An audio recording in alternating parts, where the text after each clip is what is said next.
of Kentucky, and I am super excited to be here.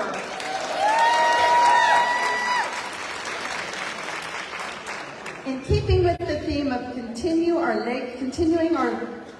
our legacy of respect, this chicken's got me crazy. We will now honor Florida's living past department presidents. Fran Carlton, 1985-1986.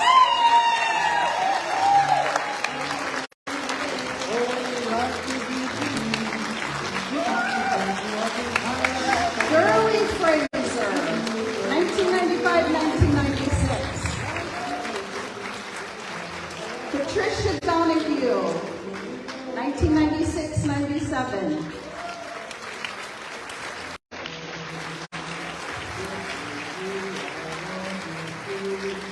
Kathy Rich, 2000-2001.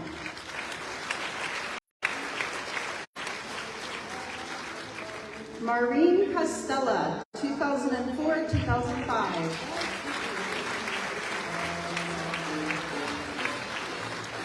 Edie Harrington, 2005-2006.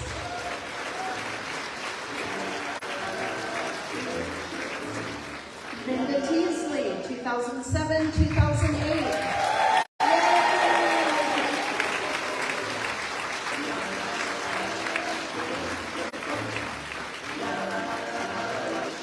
Kathy Coughlin, 2008-2009.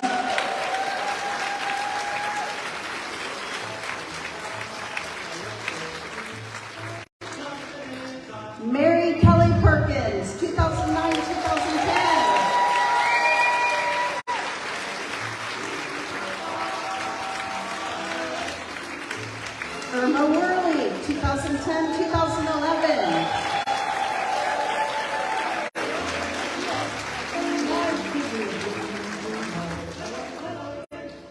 Diane Russo, 2011-2012.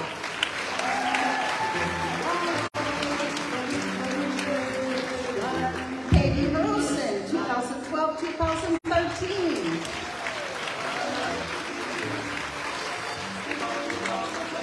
Pearl McIntyre, 2015-2016.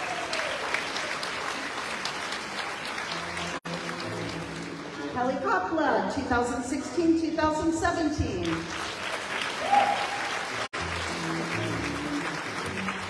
And Riley Person, Trina K. Wilbrecht, 2017-2018.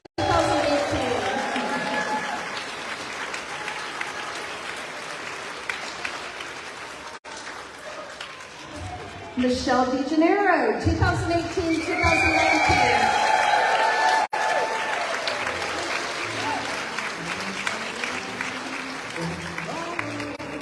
Ann King Smith, 2019-2021.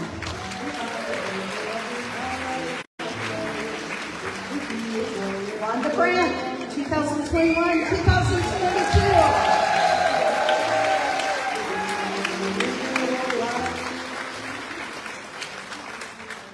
And now, your district presidents for 2022-2023. 2nd District, Kay Brown.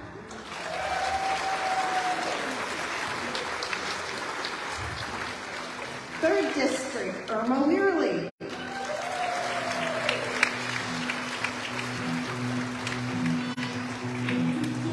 4th District, Natalie Scott.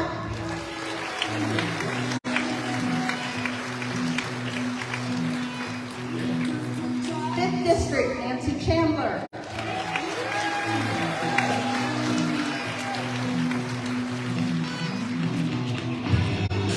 6th District, Paula Fox.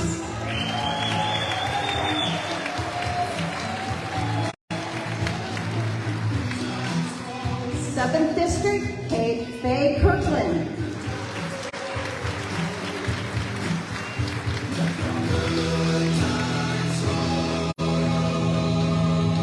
8th District, Harriet Martin.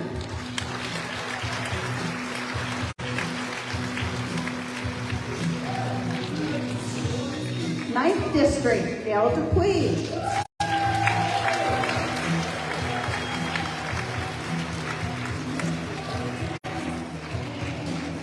11th District, Sandy Swafford.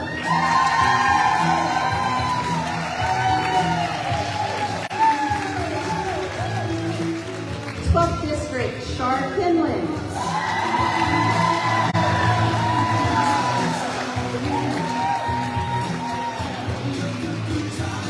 13th District, Jan Farrington.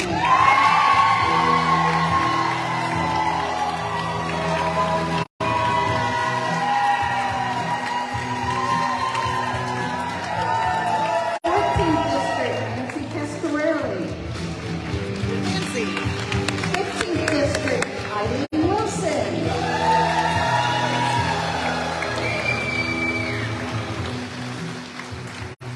16th District, Janice Hill.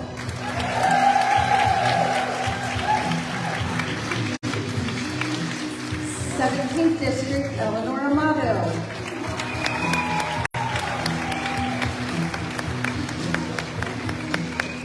'And now for your department officers. Treasurer, Brandy Seaver.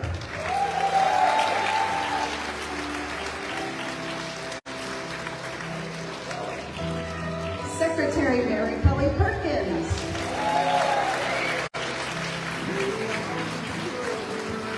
Parliamentarian, Lisa Holen.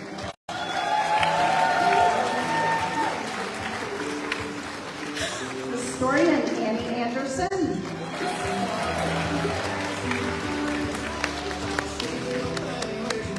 Chaplain, Ruth Burgess.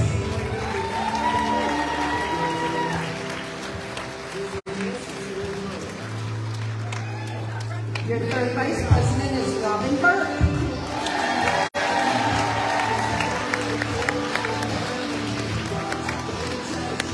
Second Vice President, Charlotte Bass.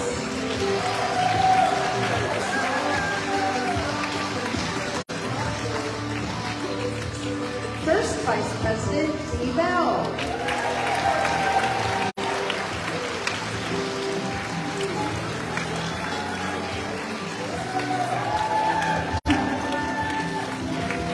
Your National Executive Committee woman, Wanda Brandt.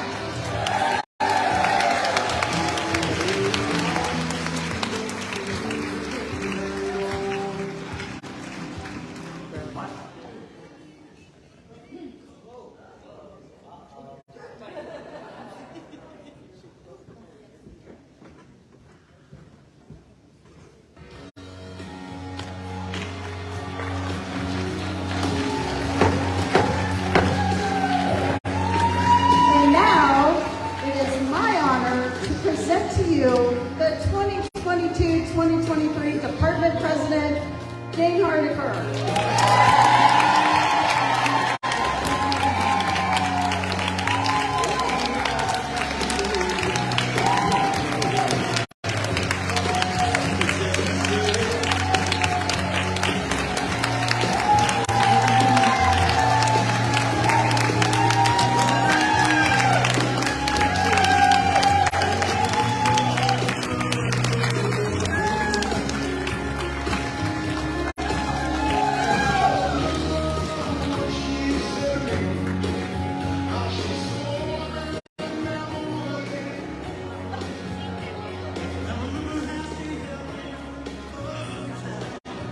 That's okay, positivity.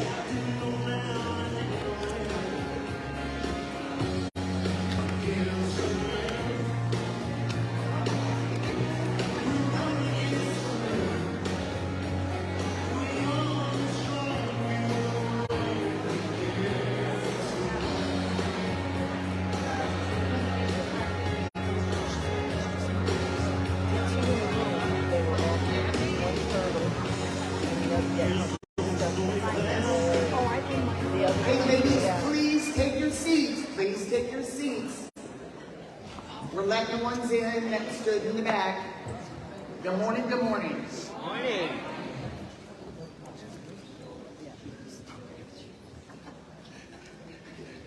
The past national president has to help me with my script. Thank you, Kathy. I'm going to ask that you please rise while the department colors are presented. Thank you.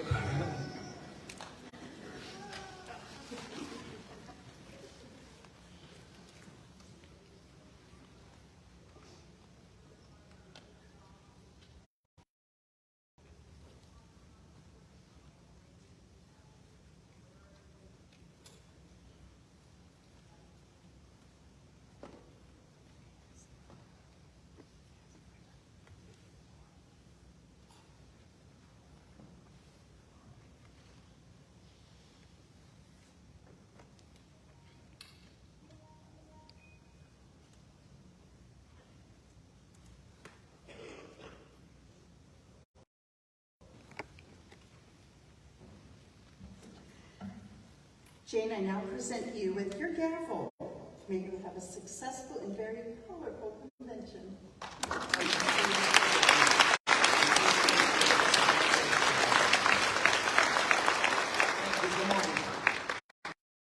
We're just switching scripts.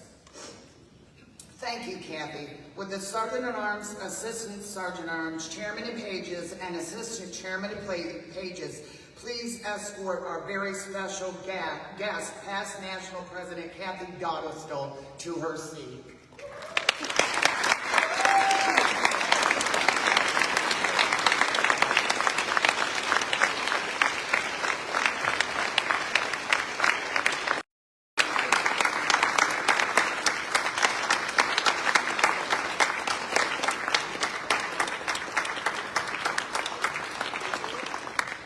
Bear with me, you won't be standing on. As you know, this year, our year revolved around respect.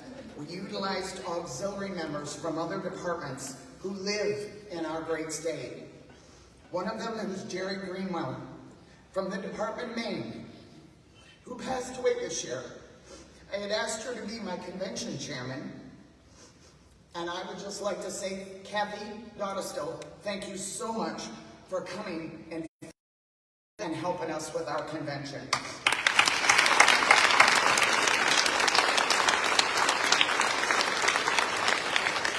It is now my honor to call to order this 101st Annual Convention of the American Legion Auxiliary Department, Florida. Thank you, Kathy, for serving as our convention chairman, and thank all of you for attending. Please remain standing for the invocation, Pledge of Allegiance, flag presentation, and our prayer. God, thank you for this glorious day and the opportunity for all of these beautiful members of the American Legion Auxiliary Department of Florida to gather and conduct the business required to help us serve our veterans, our communities, our children and youth, and most importantly, dear God, you. We truly believe this organization was founded on the foundation of God and country, and truly love you both. Let us be good and wise stewards of your love and use it wisely as we conduct our business today. Amen. Amen. Thank you, Ruth. Now the Pledge of Allegiance will be led by Robin Walters from her seat. She is our Department Americanism Chairman. I pledge allegiance to the flag of the United States of America and to the republic for which it stands, one nation, under God, indivisible, with justice for all. And now our Department Constitution and Bylaws Chairman Lisa Hoyland will lead us into preamble. For God and country, we associate ourselves together for the following purposes: to uphold and defend the Constitution of the United States of America, to maintain law and order, to foster and perpetuate 100% Americanism, to preserve the memories and intentions of our associations, peace and goodwill on earth, to safeguard and transmit to posterity the principles of justice, freedom, and democracy, to participate in and contribute to the accomplishments of the aims and purposes of the American Legion, to consecrate and sanctify our association by our devotion to mutual love. Please be seated.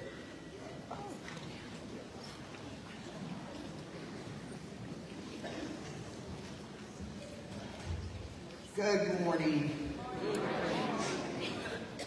Our flag presentation will be coming later. We found a gentleman, he is a Legionnaire. So the Legion is utilizing his wonderful skills, speaking skills, and we will too. We'll just share him whenever we get it. We know how this goes. Celebrate the accomplishments of all you, our colorful members. We will also elect our department officers for 2023-2024 as we continue to color our world. The welcome this morning will be given by our very own curator, Department Membership Chairman, Stacy Cusano, who has been overseeing your beautiful artwork as we all painted the town for our veterans. Stacy.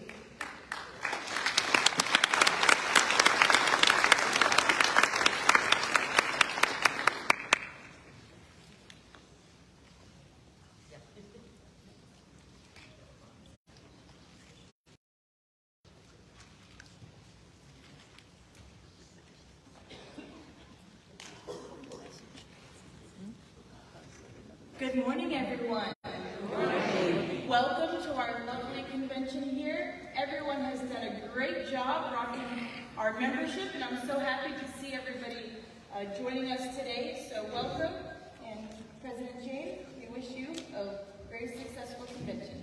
Thank you, Stacy. Convention, and I'm so happy to see everybody smiling.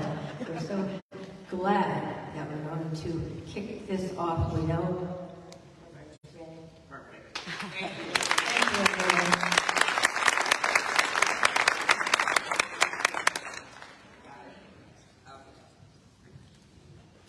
I don't want to break any member.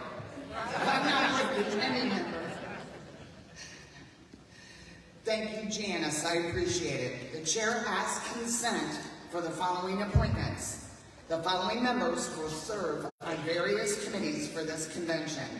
Serving on the election committee is past department president Kathy Coughlin, chairman, and the tellers are Tracy Wentz and Diane Wood. Serving on the courtesy resolution committee are Christine Massey, chairman. She is the 16th district membership chairman, and they have the highest percentage in membership. Julie Kay and Joanne Scales-Barowie. Serving as the chairman of the Convention Rules Committee is Sandy Swafford. Serving as our Credentials Committee chairman is our Department Secretary, Mary Kelly Perkins. Do I have your consent for these committee appointments? Consent. Thank you. With that being said, I will call upon our Convention Rules Chairman, Sandy Swafford, to present the convention rules. Sandy?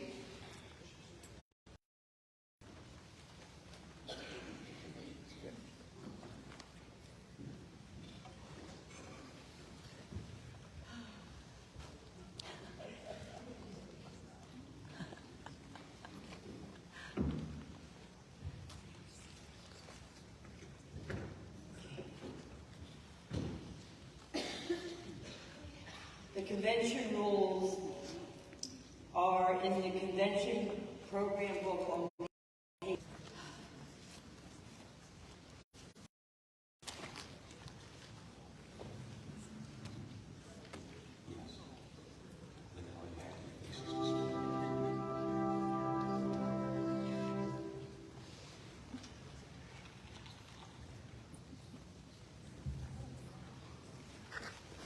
Testing. Thank you, Mr. Mack. Please And see, I stand for peace, truth, honor, and justice. I stand for freedom. I am confident today I honor each and every one of you, and I am proud. When I am flown with my fellow banners, my head is a little higher, my colors a little truer. I bow to no one. I am recognized all over the world. I am worshipped, saluted, respected, revered. I am loved, and I am feared. I have fought in every battle of every war for more than 200 years. Gettysburg, Shiloh, Appomattox, San Juan Hill, the trenches of France, the Argonne Forts, Anzio, Rome, the beaches of Normandy, the jungles of Guam, Okinawa, Tarawa, Korea, Vietnam, the Persian Gulf, Afghanistan, and a score of other places. By those who were there with me, I was there. I led my soldiers, sailors, airmen, and Marines. I followed them. I watched over them. They loved me.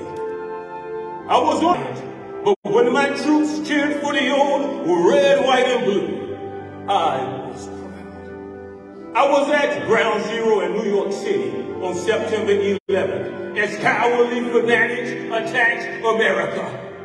I was raised from the ashes of once proud buildings by brave firefighters, heroes who risked their lives to save others, showing all that America, although bloody, will never be beaten. Those who would destroy me cannot win, for I am the symbol of freedom of one nation, under God, indivisible, with liberty and justice for all. I have been soiled, burned, torn, and trampled on the streets of my own country. And when it is done by those whom I have served in battle, it hurts. But I shall overcome, for I am strong. I have slipped the surely bonds of race. I have been a silent witness of all of America's finest hours. But my finest hour comes when I am torn into strips and used as bandages for my wounded comrades on the field of battle. When I fly half-mast to honor my soldiers, my sailors, my airmen, my Marines, and my first responders. And when I lie in the trembling arms of a grieving mother at the gravesite of her fallen son, I am proud. My name is Old to Glory. Long may I wait, dear God, oh my God. Long may I wait. Amen. Thank you very much.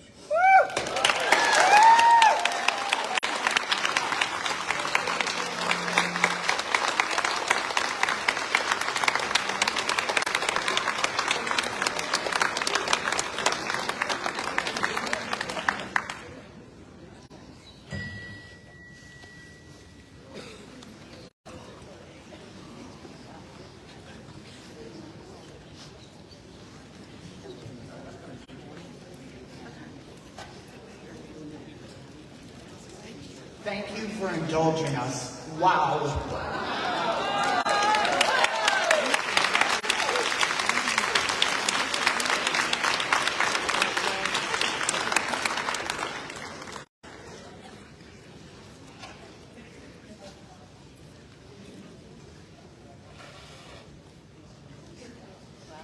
Mr. Matt, not only do we thank you for your service, we thank you for that wonderful, moving, re-energizing presentation.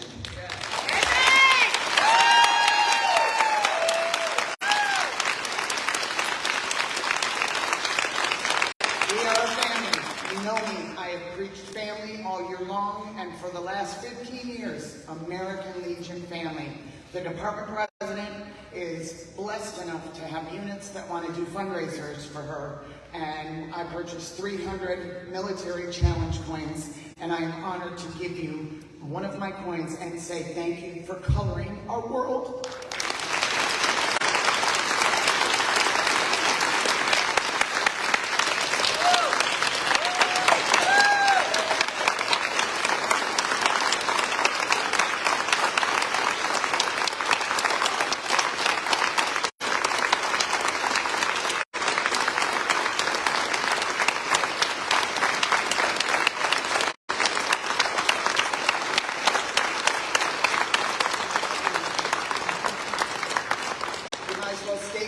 I promise.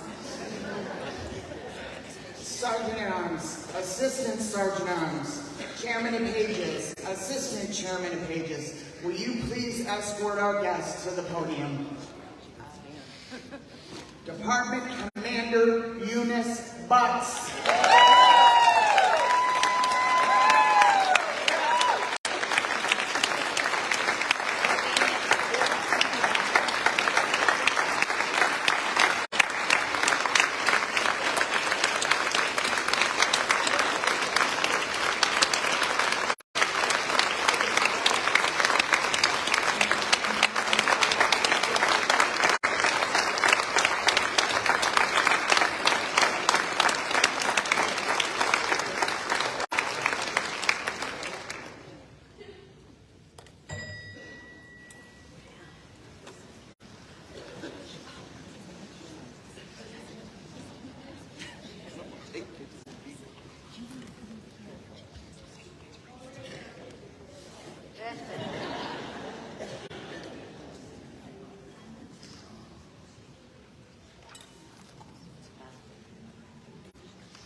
holding it because I gotta lower it, raise it, lower it, raise it.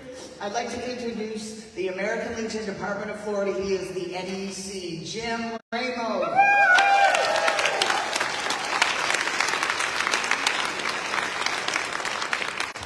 Thank you, everyone. We got a good crowd. Kisses to all. I know I'm going to miss you.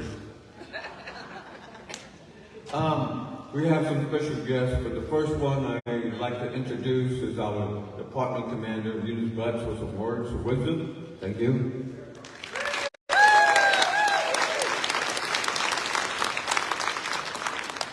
Good morning. Morning. My speech to you is already written in the books you received in your bags. Those are my words to all of you in order to make this short. You have made an awesome life for me in my personal life and in my 15 different organizations I'm in life, because I'm alive when they told me I would not be able to walk.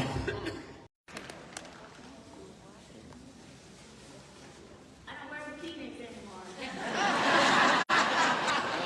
And you know her color is purple, so Jane went purple.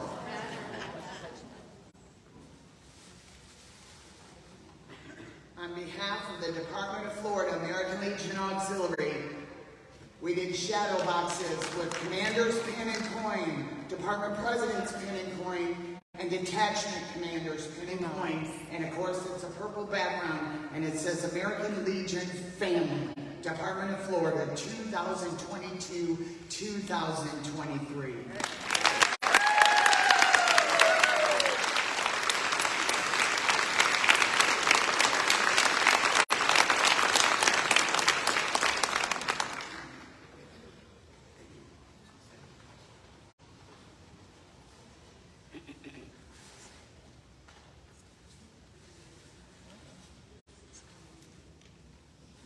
Miss Eunice still has a car, so she is going to receive 2 car coasters for your car holders. You know what I'm talking about? One is our easel for 100% membership for the American Legion Auxiliary, and the other one is a replica of my pin.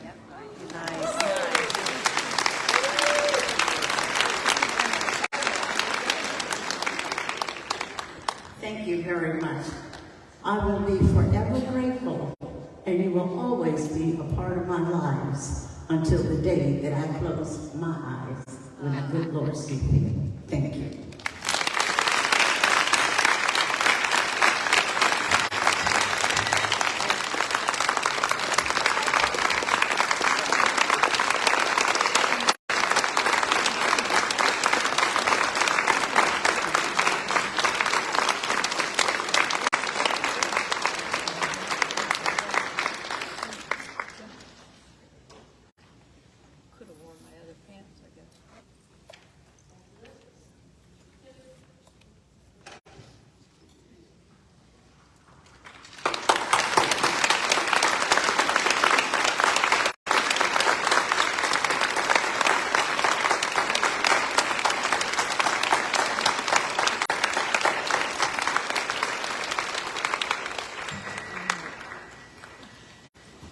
Our Department Secretary, Mary Kelly Perkins, will now call the roll of officers, chairmen, and past department presidents.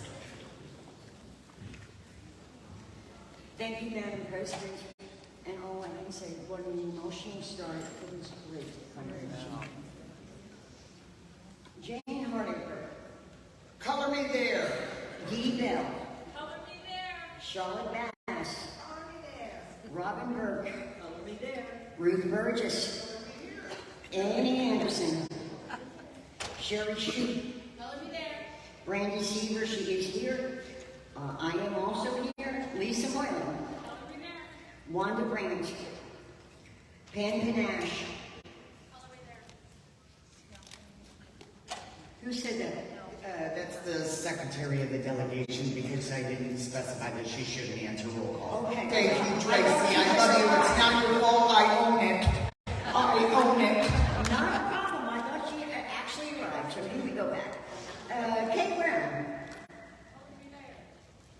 Irma Worley. Natalie Scott. Nancy Chandler. Faye Kirkman. Paula Fox. Harriet Martin. Gail Dupuy. Sandy Swafford. Shar Kinlan. Jan Barrington. There you go. Nancy Cascarelli. Eileen Wilson. Janice Hill. Eleanor Amato. Fran Carlton. Shirley Fraser. Good morning, Shirley. Good morning, Miss Shirley. Patricia Donahue. Mary Keenan. Ruth Proctor. Kat Rich. Maureen Costello. Edie Harrington. Linda Teasley. Kathy Coughlin. Mary Jo Curtis. I can hear Irma Worley. Good. Diane Russo. Peggy Harrelson. Pearl McIntyre. Kelly Coppola. Michelle DeGeneiro. T.K. Wildrick. Great. Ann King Smith. Wanda Brandt. Robin Mattress. Georgia McKenzie. Robin Burke.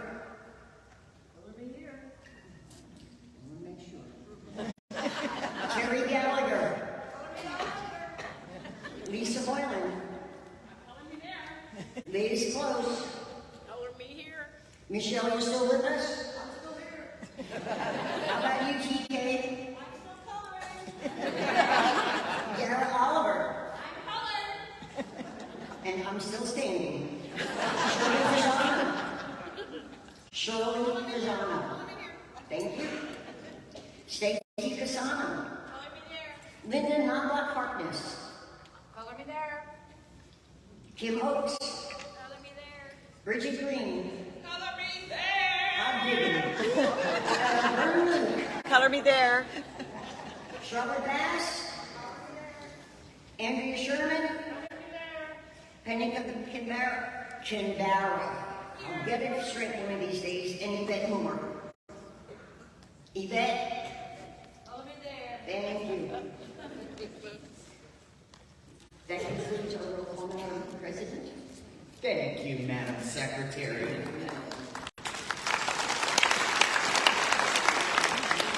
Ladies, all proceedings of this convention are being recorded, so I ask that there be no talking unless you have been given the floor. Also, please make sure all cell phones are off or on vibrate so that we will have an accurate recording.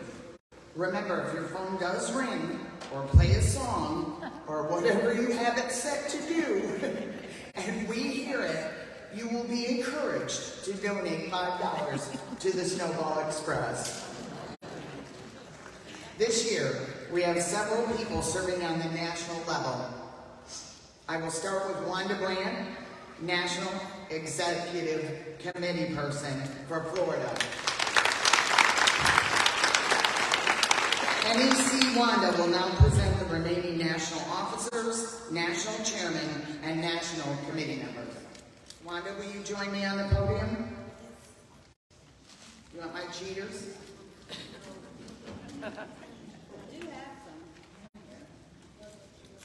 I've got your, it's in the script. And, yep. Oh, yeah.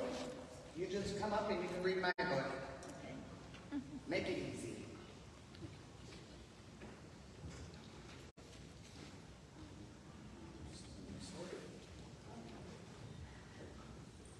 I'll start with Michelle DeGeneiro, American Chairman.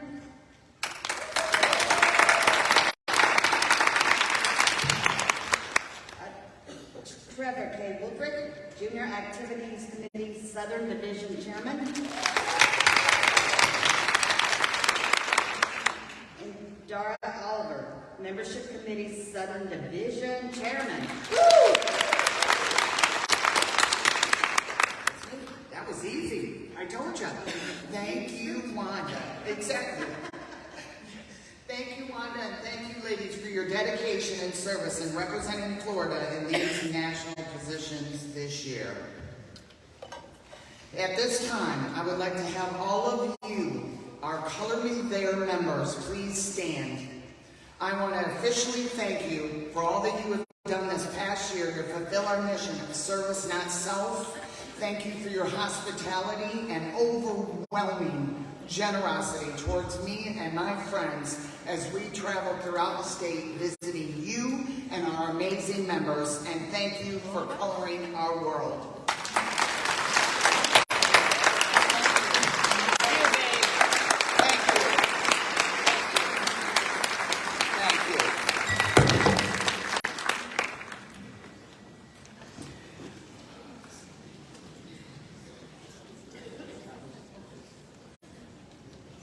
I am also proud to announce that we had 5 new charters this year. 5 huge.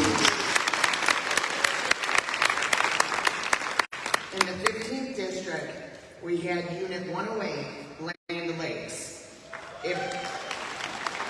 I'm not going to say if there are members here. The Land O'Lakes members, will you please stand and everyone give them a warm welcome?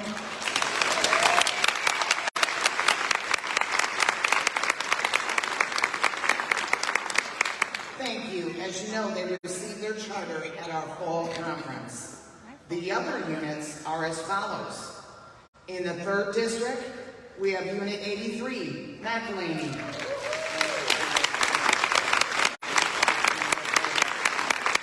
In the 13th district, we had 415, Punta Gorda.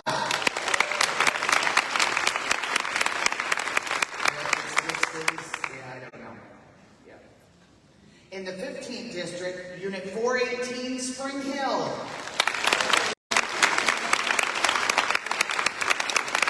And in the 16th district, Unit 46, Tarpon Springs. If there are any members here, will you please come up to the stage for the presentation of your charters? They came in time. So any members of 83 McElhaney, 415 Punta Gorda, 418 Spring Hill, or 46 Tarpon Springs. If you will come up, we will do the presentation of the charters. May I come up? May I come up? District presidents, please join them.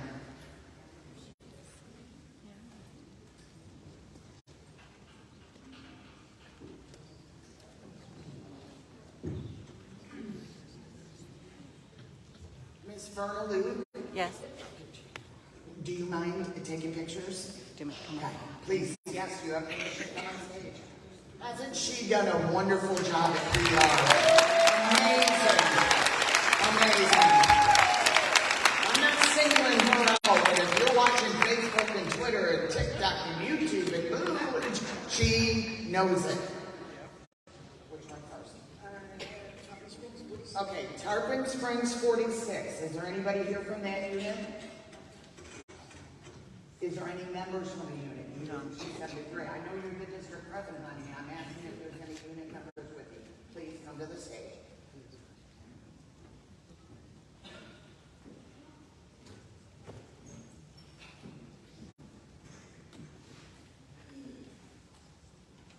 The district president, Janice Hill, will take that back to Unit 46, Tarpon Springs, to present to them.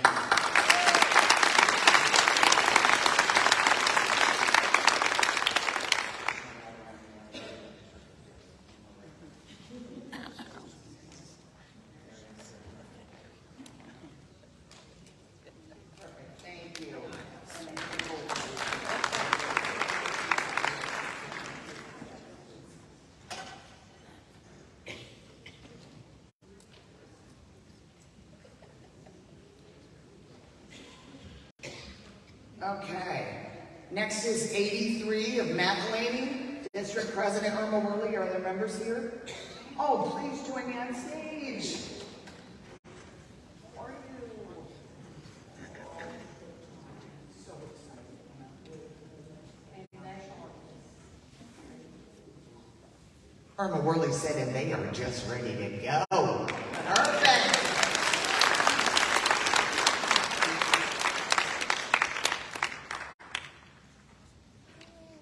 On behalf of our national organization and our department, I would love to present you with your charter.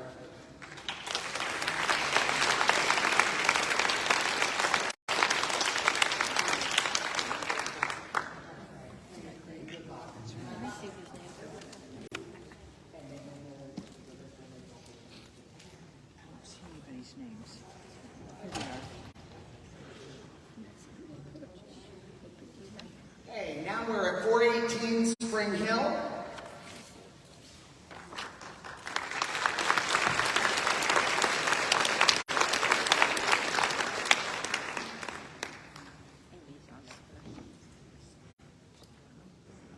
Oh, they were coming tomorrow. That's okay, we'll accept them tomorrow.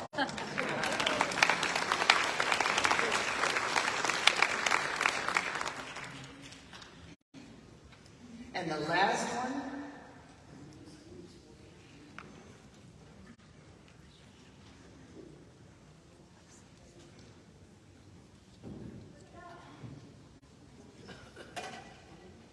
and this is 415 Babcock Ranch in the 13th District.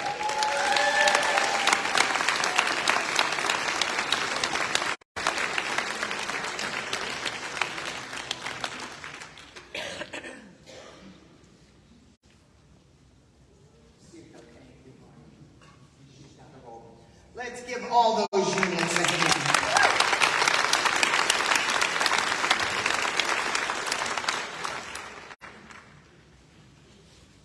Okay, ladies, it's time to say color me there for this convention. Department Mary, Department Secretary Mary, will you please give us the first credentials report?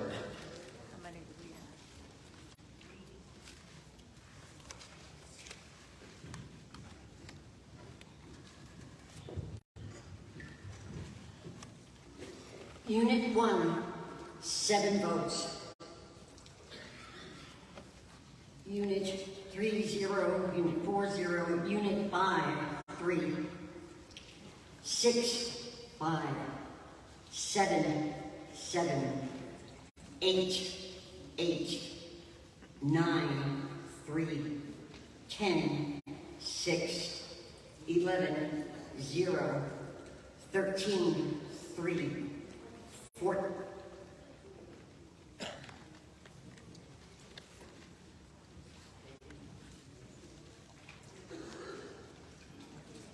Madam President, we have a technical issue at the moment. They're trying to get it up on the screen. All right. Would you like me to continue, or would you rather me stop it on the screen?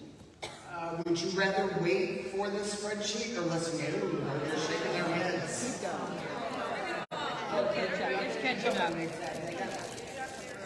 Okay, so Unit 14, 4. 15, 0. 16, 0. 17, 2. 18, 0. 19, 0. 20, 0. 22, 4. 24, 8. 25, 7. 27, 1. 28, 0. 30, 0. 31, 5. 34, 3. 35, 0. 36, 0. 38, 3. 39, 6. 40, 6. 41, 0. 43, 0. 45, 3. 46, 0. 47, 2. 49, 0. 54, 6. 55, 8. 57, 8. 58, 0. 62, 14. 63, 0. 64, 0. 65, 4. 67, 0. 69, 17. 71, 0. 72, 5. 74, 5.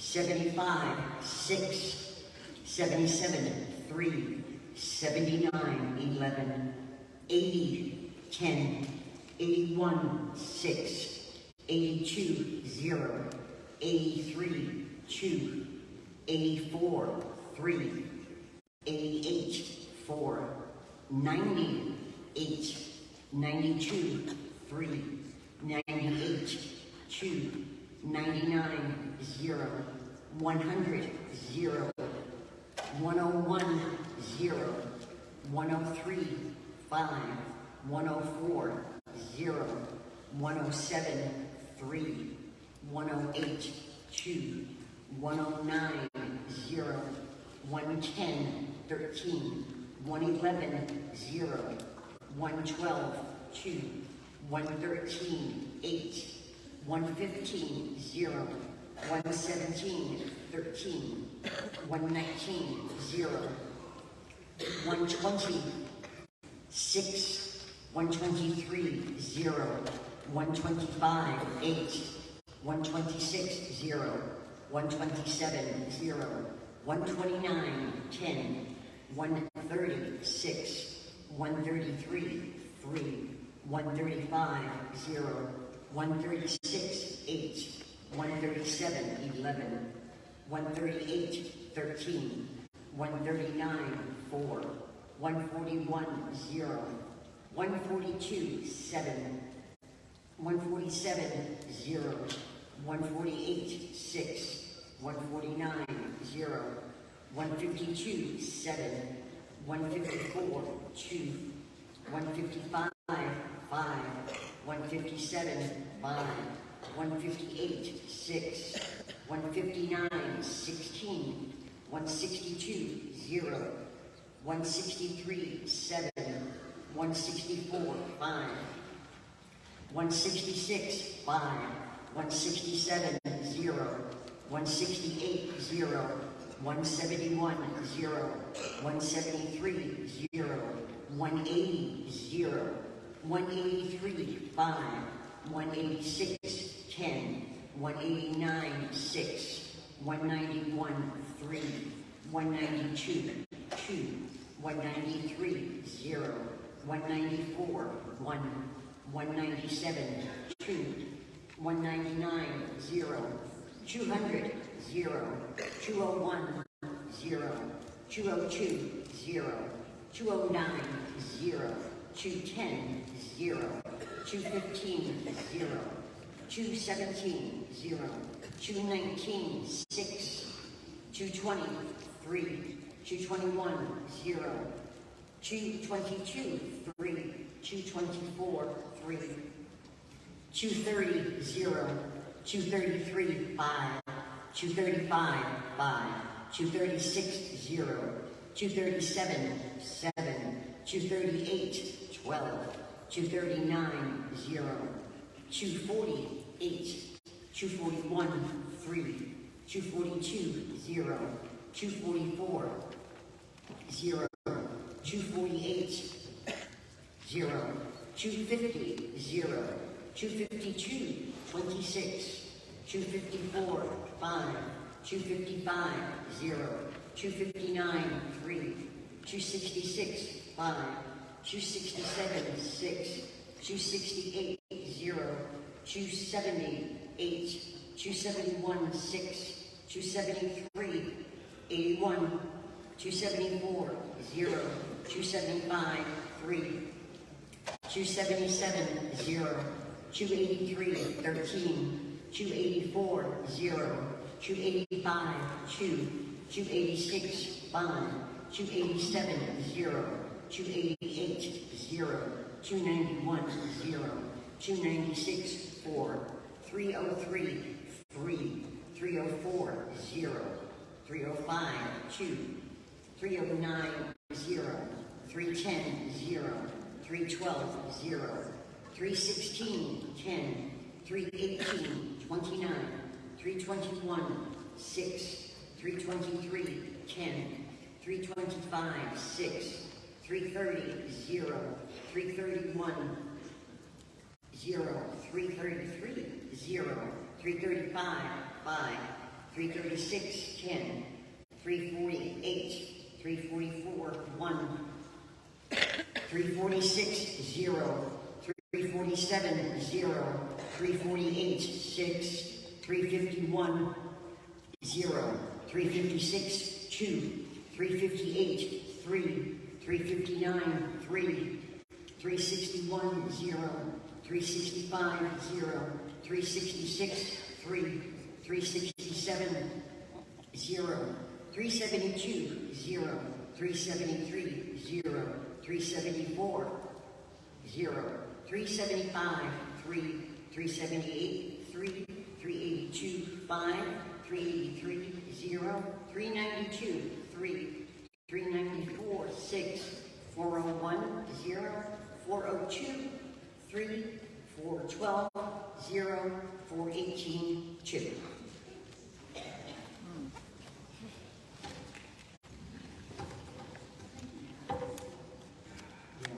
That is our credentials at this time, Madam President. Madam Secretary, thank you. I had to regroup. Do we have a quorum?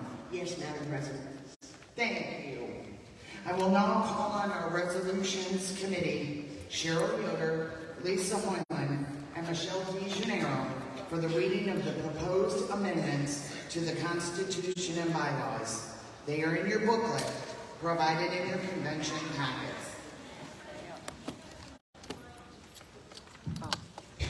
The chair recognizes Dara Oliver. Hi there. I just had an issue with our credentials. Should I go see someone for that? We will get with you. We had several units due to their paperwork, so we'll get with you. Thank you.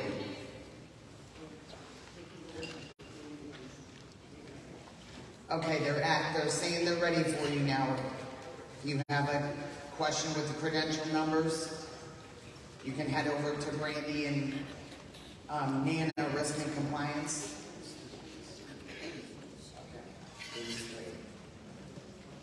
Sorry, ladies, we're going to deviate for a moment. Unit 101, we need you to go to registration. Unit 283, we need you to go to registration.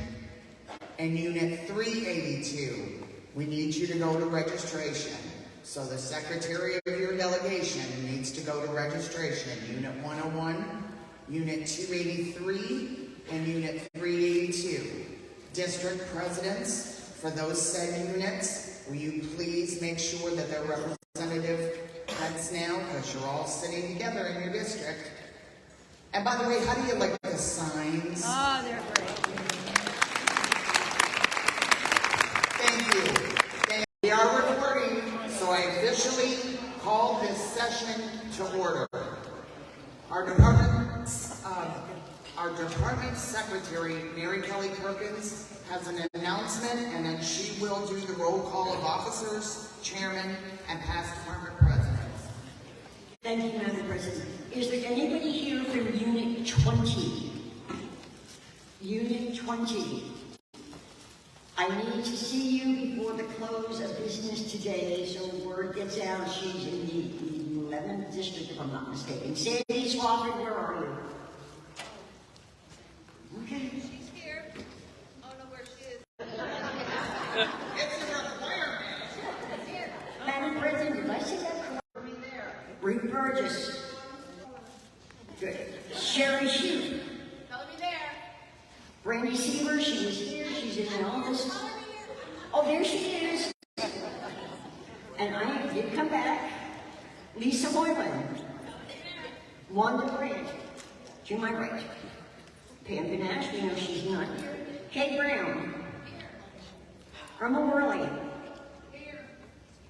Natalie Scott. Natalie Scott.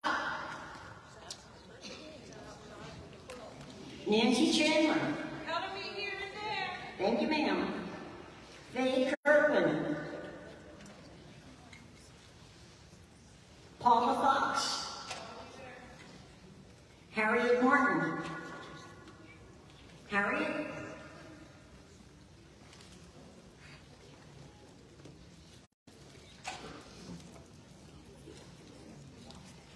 Gil DePuy. Sandy Swafford. Sandy Swafford. Shar Kinlan. Jen Barrington. And you look beautiful. Nancy Cascarelli. Nancy Cascarelli. Eileen Wilson. Janice Hill. Color me there. Thank you, ma'am. Eleanor Amato. Fran Carlton.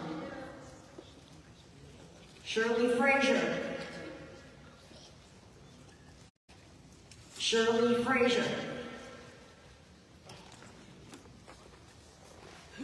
Pat Donahue. Mary Heenan. Ruth Proctor. Kat Rich. Maureen Costello. Edie Harrington. Linda Teasley. Kathy Coughlin. Irma Worley. I know you. Thank you. Diane Rousseau. Vicki Harrell is not. Pearl McIntyre is not. Kelly Coppola is not. Michelle. T.K. Wildrick. I'm sharing my crayons. Thank you. Ann King Smith. And Wanda, you are with me. Chairman, Robin Watrous. Color me everywhere. Georgia McKenzie. Georgia McKenzie. Robin Burke. Yep. Terry Gallagher. Lisa is here. Liz Close. Color me everywhere. Dara Oliver. Dara Oliver. Shirley Kajano. Color me here. Thank you. Stacy Casano. Linda Knobloch Harkness. Continuing our legacy. Kim Oakes. Kim Oakes. Bridget Green. Vernon Luke. Color me there. Andrea, can't miss her. Penny Kimara. And Yvette Moore. Color me there. Thank you, ma'am. Madam President, that concludes the roll call. Okay, is there anyone in the back of the room, please take your seat? Mary Kelly Perkins, please. I believe I see Natalie Scott. My watch at a different time. Sandy Swafford. Is Nancy Cascarelli, did you walk in? No, ma'am. Everybody gets a demerit. Thank you, Mary. Harriet Martin.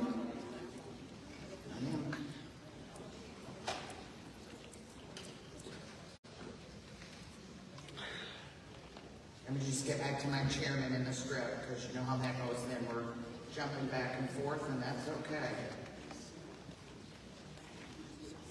Thank you. Okay, we did Americanism. We did education. Americanism, I had a video that was sent to me from a unit. I am not singling out a unit. I'm not saying they're better than anybody else, but one of their essay contest participants also videotaped themselves. They sent it to the unit president, and the unit president said, Jane, you have to see this. So I am here to tell you that your Americanism, Chairman Robin Watrous, has not seen this. It was not turned in, so there was no department president phone call to cheat and say we need to have this girl be a winner.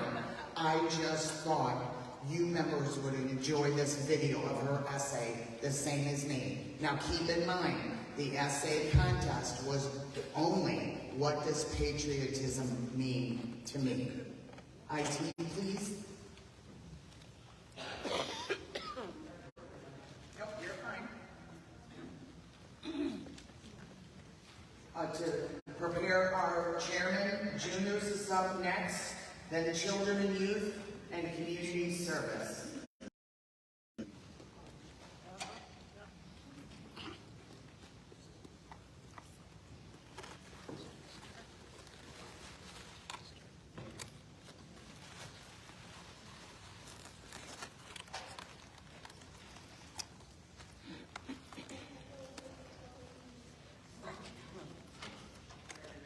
No, that's fine. Would you like me to go to juniors and then we can always play it when you got it? You let me know. Department president, and I say this in the nicest way, I set the schedule. Juniors is next. Thank you, I appreciate you.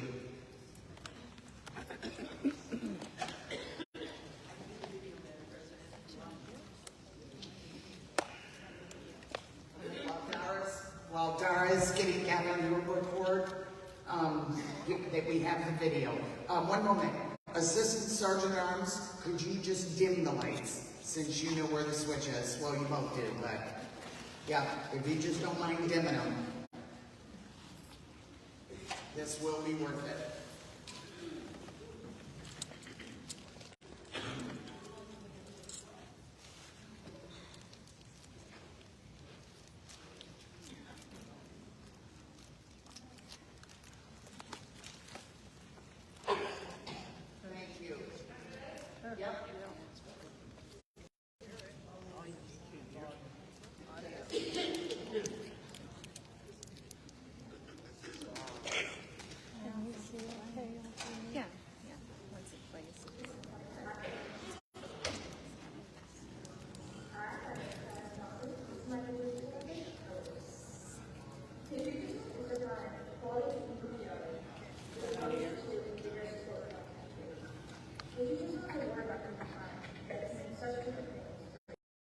I'll get this for you to see. It may not be this weekend.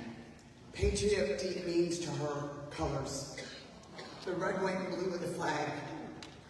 I can't do it justice.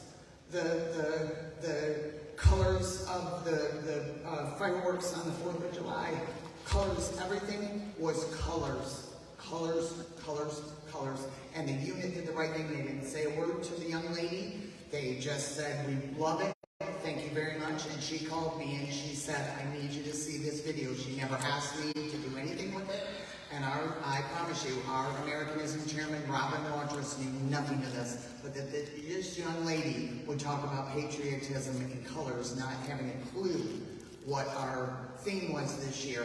And then guess what the unit did? Because they are wonderful. They said, well, you have military in your background? Are you a member? So now they're working on Daddy to get Daddy to join, because he would be the legionnaire, and then we'd have another junior.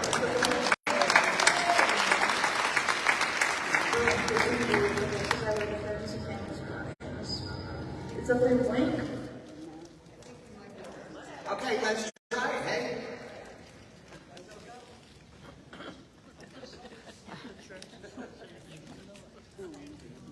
And it's ironic, that's why I had juniors after Americanism, because... Hi, my name is Clarence Nelson. This is my patriotism essay, Colors. Patriotism is defined as the quality of being patriotic. For some, it's the fireworks on 4th of July. For some, it's the flag outside their house. It's the voices of their family, safety and uncertainty. It's a letter from a loved one overseas, sacrificing everything they have just to make sure the future of our country is right. For me, it's the colors. The colors are what define patriotism. It's the brilliant red, peaceful white, and magnificent blue of the flag. It's the stark green of my father's uniform. It's the somber gray of the gravestone that belongs to in the back of the room, Sergeant-at-Arms, Assistant Sergeant-at-Arms, Chairman of Pages, and Assistant Chairman of Pages, will you please escort the detachment commander for the Sons of the American Legion, Gerard Sambitz, and his entourage.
Ladies, please, thank you. Have a seat.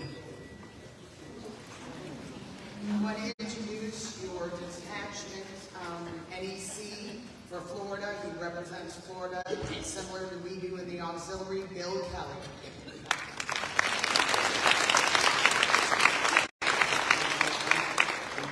Thank you very much, your officers, the department officers, and you, the workers of the Department of Florida Auxiliary.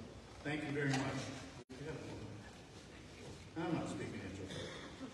Okay. I bring before you the man who has led us this year to an outstanding year. Commander Gerard Sanders.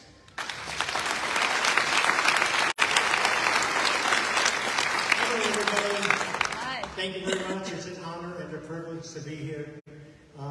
I had a program this year called Veterans First, which was volunteer, educate, train, and support. And all had to do with trying to help veterans this year. And I have a charity this year called USA Patriots. It is a amputee veterans who play softball. But along the way, they teach amputee children how to also play. And if you ever get the opportunity in your community to watch one of these games, there's no way you'll walk out of there with a dry eye. It is amazing that the work that they do. I am all about the Sons and the Auxiliary and the Legion and the Riders all working together.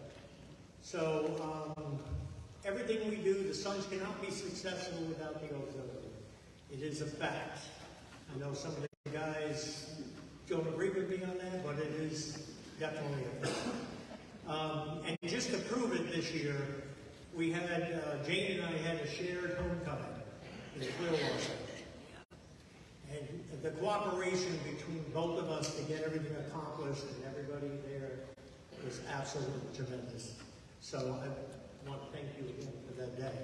Also, what I have with me today is my Sergeant at Arms, George Stager from 238. Lieutenant Anthony Christian Ladd from 323. And I want to thank you for your time and listening to me for a few minutes, and we have another introduction. Oh yeah, all the silly down here, 303. Bill Kelly's going to do the next announcement. Wow, I'm back again. But now, I've been given a great honor today to bring before you Christian Carlton. He hails from Indiana, not far from our national headquarters. He is a 16-year member in good standing of the Leo F. Welsh Jr. Squadron 495. Anybody who was at our 2012 Indianapolis convention, you were at his post home and squadron home. We were. He received his eligibility from his grandfather, Edwin M. Carlton, a World War II Army veteran, and his father, Myron A. Carlton, a Vietnam veteran of the United States Army. Chris has held most of the officer and squadron positions in the district detachment. In 2015, he was elected the Detachment of Indiana Commander. At the National, Chris has held SAL chairman as children and our child welfare. Boy, that was hard coming up. Child Welfare Committee and the chairman of the Veterans Employment and Education Commission. Chris is employed as a mechanical team lead and a certified welding inspector at Alta Industries for the last 11 years.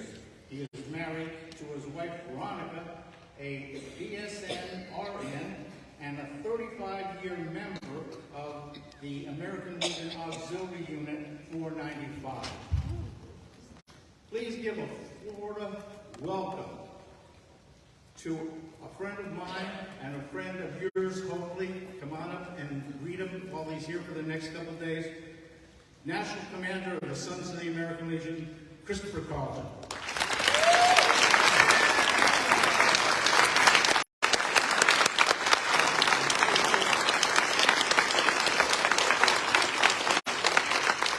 Madam President, department officers, distinguished guests, and members of the Department of Florida American Legion Auxiliary, thank you for allowing me a few minutes of your time to come and address you. It's really an honor and a privilege to be here today. I actually had a grandmother that lived in Bradenton, Florida, for a long time. So, strong ties with Florida. I've had friends, many friends that have lived in Florida. But I want to thank you as the American Legion Auxiliary. Just as your detachment commander says, it is because of you guys that we do a lot of the things that we do. I think it's because of you that we are pushed to what we do. I know that you have really encouraged and inspired me because of your juniors program. And I want to thank you because I know in a lot of cases, the Sons don't have any type of junior program at this time. And you are willing to take our younger members in and help teach them. And I think that's where it's all started. I am happy to say, though, that the national organization on the Sons level, we have started to develop some type of program for our younger members. So, once again,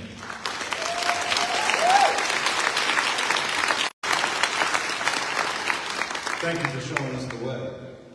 And as your detachment commander said, I've seen it across the country. You know, the American Legion Auxiliary, and the Sons of the American Legion, we are starting to work together as a family unit.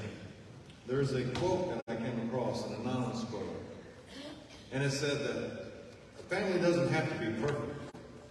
They just have to be united. And I really do believe that this organization, this American Legion family, we are united. When it comes to our veterans, the veterans' families, and welfare of our country, we are united under one umbrella, and we fight and we work for the same reasons. But I do truly, it is an honor to be here, and thank you once again for allowing me some time.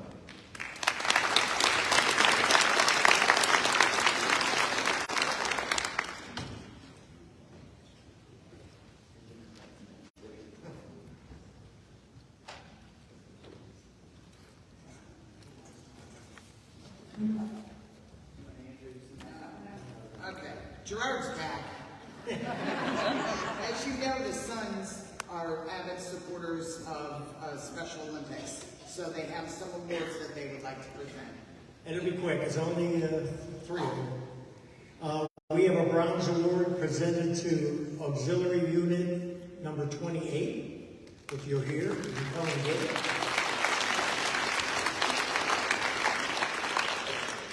We have another one, bronze award for 323.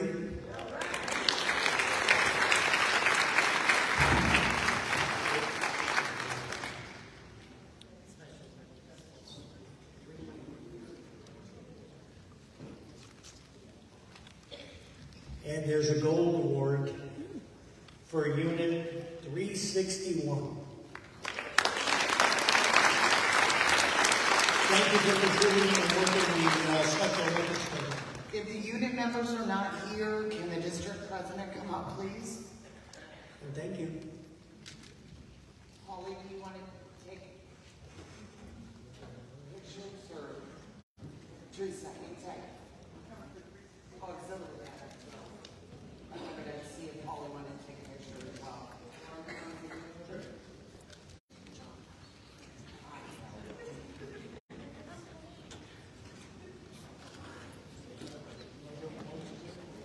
Why not? A family is a family.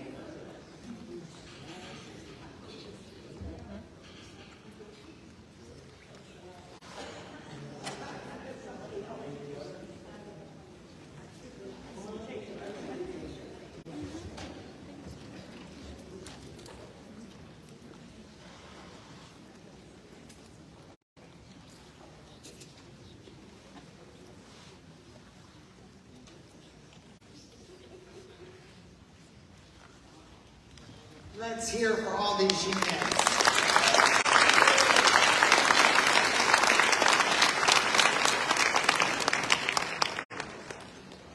On behalf of the Department of Florida, we want to present our Detachment Commander, Gerard Sanders, with his gift.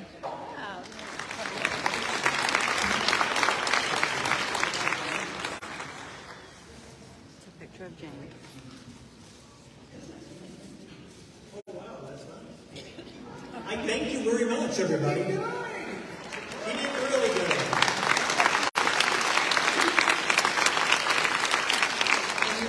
Even with the theme of color, you know, I did purple for Eunice because that was his color. Detachment Commander's was blue, so I did blue. And I have something girly for you. I have something a little girly for him. That's not girly.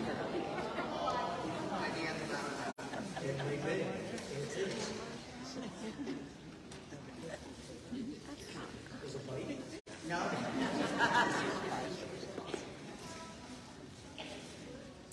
Oh, that's cool. They're car coasters. Nice.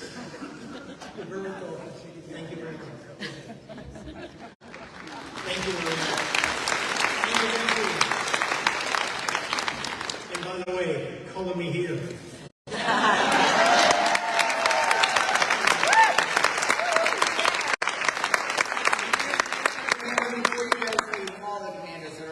It's funny, the auxiliary members or any facet, but usually auxiliary has been asked to me this year, you know, what was my favorite or what would, you know, that typical question. And I said I knew that I felt that I did my job correctly when we got the fall conference. And if you remember, most of the people didn't even know I was there, and they're walking in the hallways, and it didn't matter at that point because we were a united family, like Commander talked about, and they were all saying color me there. It didn't matter if they were a Legionnaire, Sons, Auxiliary, or a Rider. And to me, that's a successful year. So thank all of you. Thank you. Sergeant Arms, Assistant Sergeant Arms, Chairman Pages and Assistant Chairman Pages, will you please escort our guests from the podium?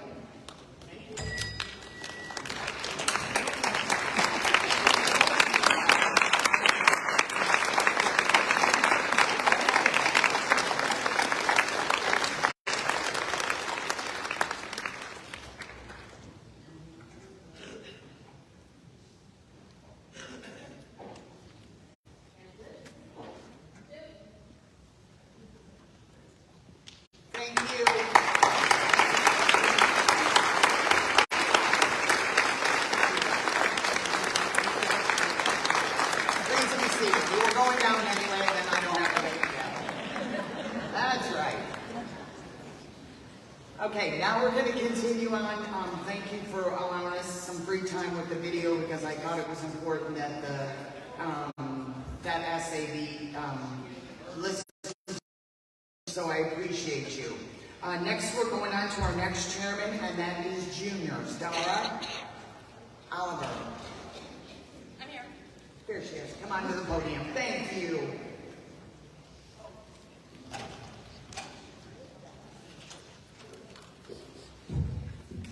Nobody's fallen asleep yet, right? No. Usually we have little children running around, but tomorrow, don't forget, if you brought juniors, we're going to be in Poinsettia tomorrow, starting with your help and your enthusiasm. We have a record number of juniors attending tomorrow. Right now, I have 19 juniors and 11 SAL members. Just amazing. So, hi there. For those of you who don't know, I am Dara Oliver. I am your Junior Activities Committee Chairman. So, good afternoon, American Legion Auxiliary Unit members, ladies and gentlemen, because we do have male members. Hi, guys. Great to have you.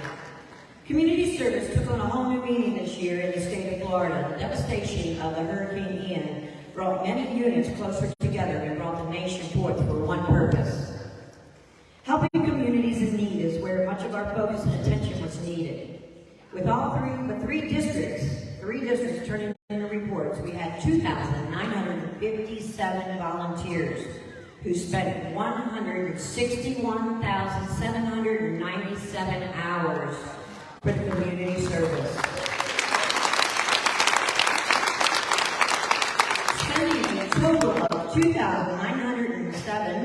$387,000 in-kind donations, and your in-kind donations worth of $143,543.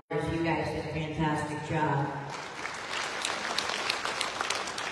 Many units did food, water, clothing, hygiene products, cleaning supplies, drives, were held at most units in the state of Florida. Local churches, libraries, humane societies, veterans facilities, nursing homes, hospitals all benefited from many of our auxiliaries, members' volunteer hours. Units participated in community parades, projects, and meetings. Local cemeteries were adopted, and by units who have spent many hours with cleaning up the grounds and taking care of the facilities. Florida is strong, and you're a mighty group.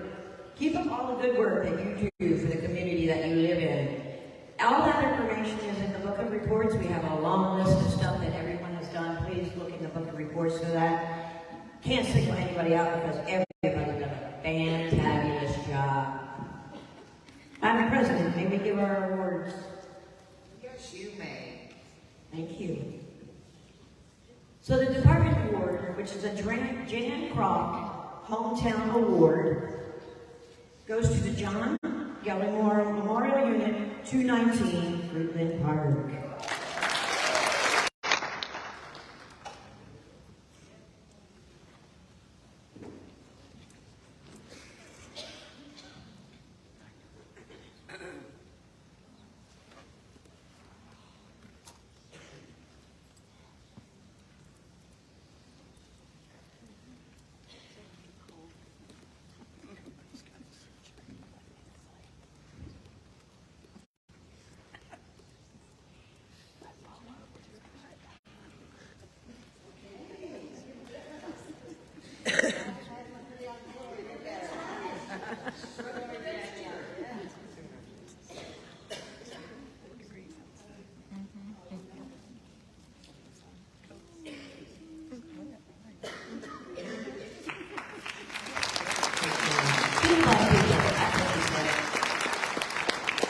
And the Chairman's Award, which was the most colorful community service program, goes to Orlando Unit 219.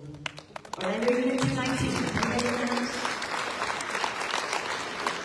Mr. President, Paula? 219. I get it. I mean 19, I'm sorry. You're right, I'm looking at the wrong one. Hey, we all make mistakes. Johnny, you started it. So, Unit 19. Sorry. Come on up. I did 219 already. Come on.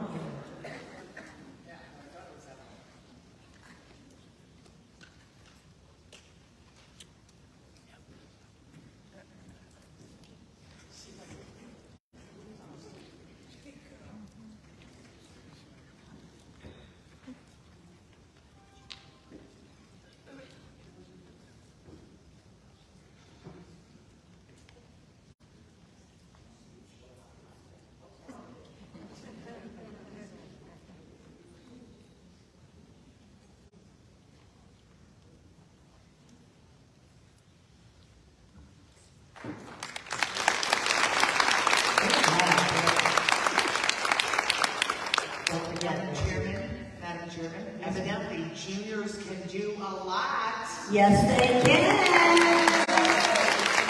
Look what they do. You're so proud of me. Madam President, that concludes my report. I want to thank you so very much for allowing me to be community services to you, ladies and gentlemen, as well. Thank you for allowing me to be here this year. It's been a pleasure.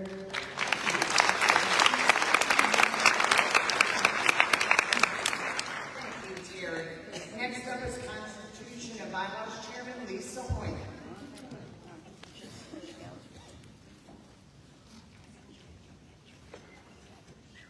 Good afternoon, American Legion Auxiliary members.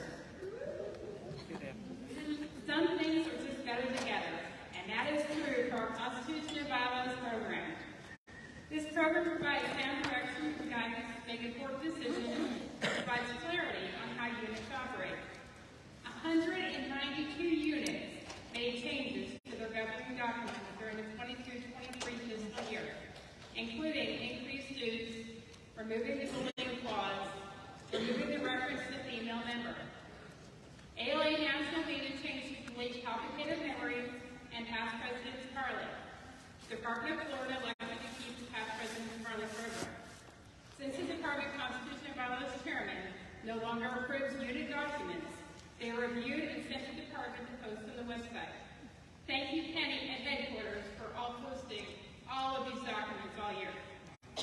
This provides members a copy of their unit's governing documents as well as provided units to review what other units have in their standing rules to assist in developing their own standing rules specific to their unit.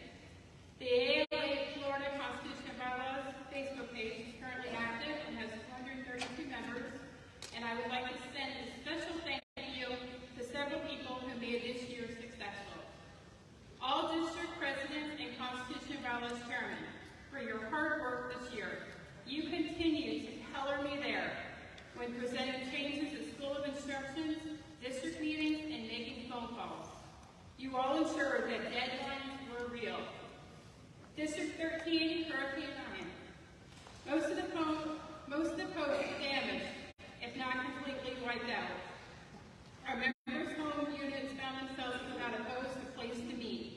However, they continued to find ways to get these documents updated and have 100% reporting.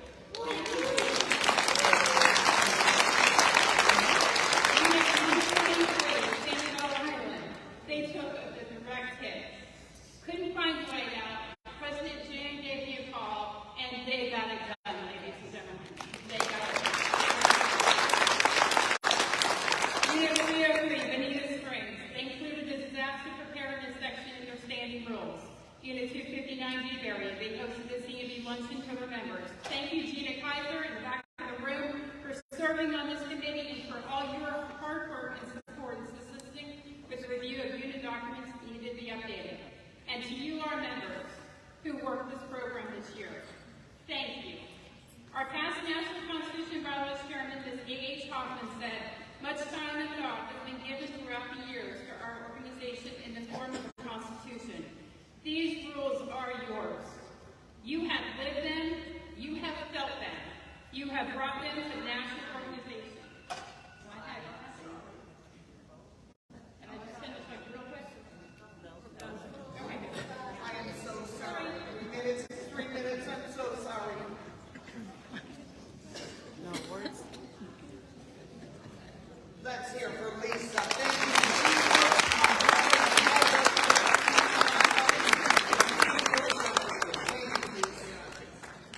Next is Legislative Shirley Fashano.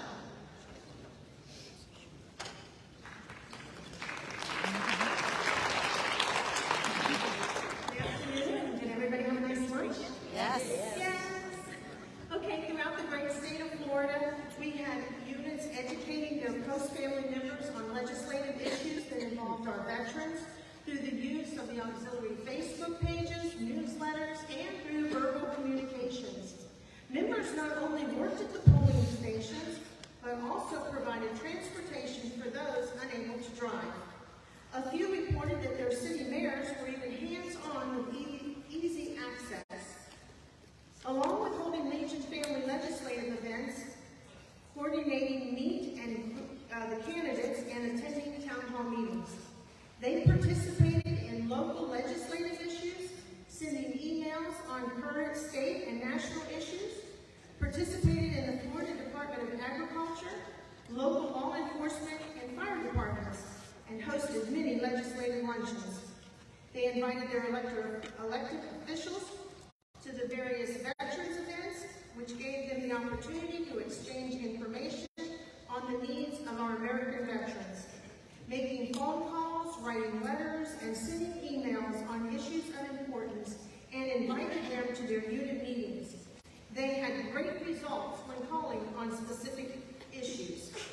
Members were encouraged to sign up for the Legion legislative newsletters and CAP quiz throughout the department. Cards for the American Legion Grassroots Action Center were passed out at district meetings. Way to go.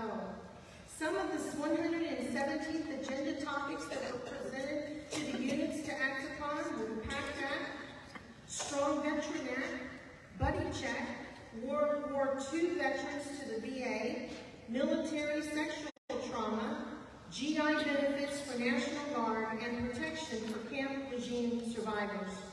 Members throughout the department sent communications to various senators on protecting deportation for non-citizen veterans, military family immigration, Afghan Adjustment Act, Veteran Service Recognition Act of 2022, just to name a few. A proclamation from our Governor DeSantis observing the National POW MIA Recognition Day in Florida on September 16, 2022 was also accomplished. As you can tell, we've been very busy this year. Keep up the good work, ladies and gentlemen. As you go to this new year, don't stop fighting for our veterans as a non-partisan. Continue to hold meet and greets with your local officials, use open forums, stay involved in town hall meetings, follow the local officials through your media, write endless letters to political figures, and subscribe to the American Legion Weekly Legislative. Bye!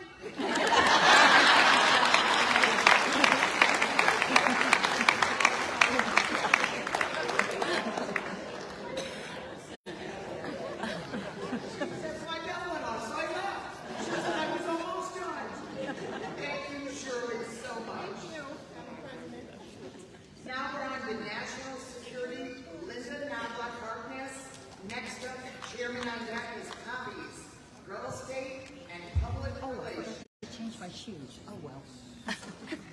Yes, it kind of helps the General Janie 3 minutes, 3 minute deadlines are real, doesn't it?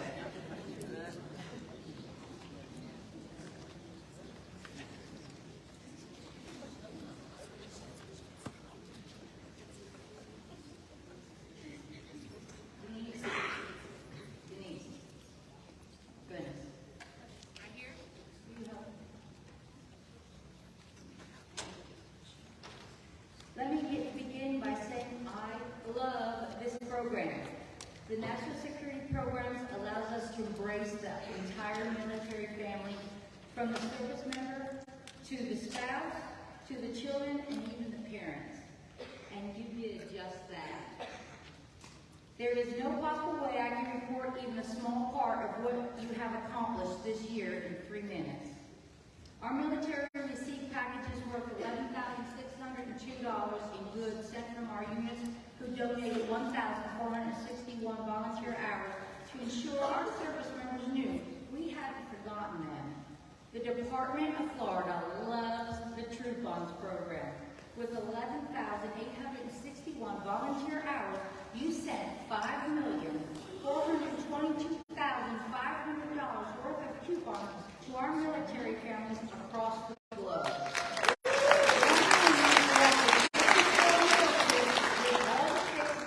For a family Thanksgiving dinner for the National Guard at Pinellas Park National Guard Armory.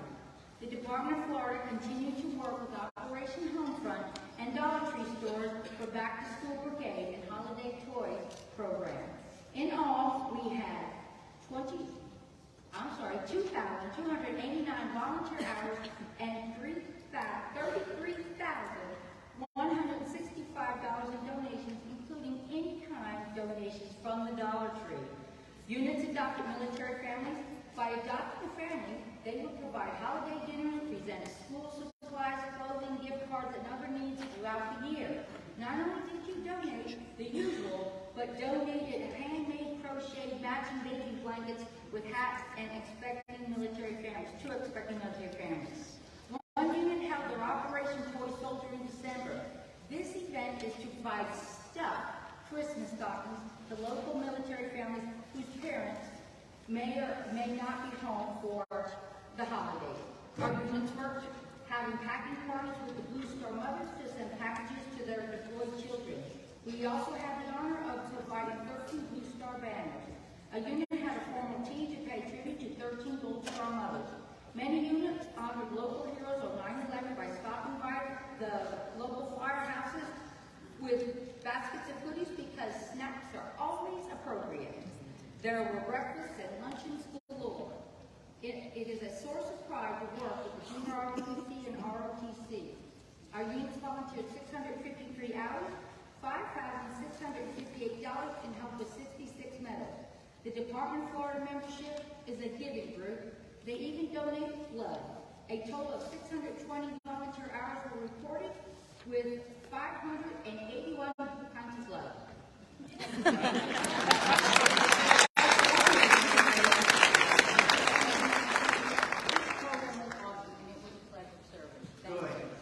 Now on to the awards. So, Yes, you may present your You're all right. I've done it myself when I was the chairman for the first time. I was so darn excited. this is my I didn't remember.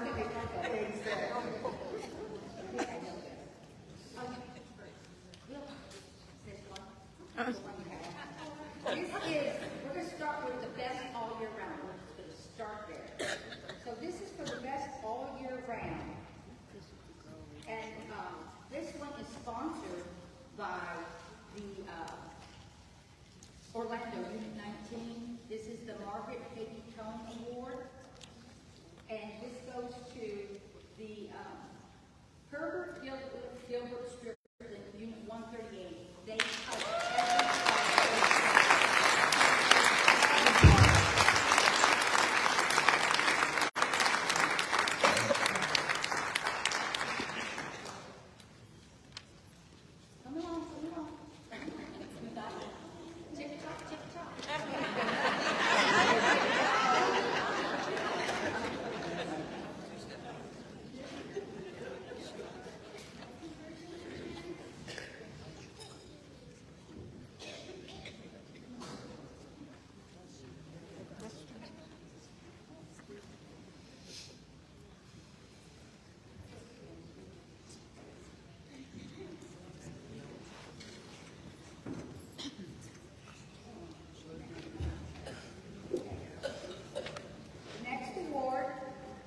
is the Rosemary Hamlin Award for Gold Star Mothers, and it is sponsored by the USS Tampa Unit 5, and it goes to Jim J.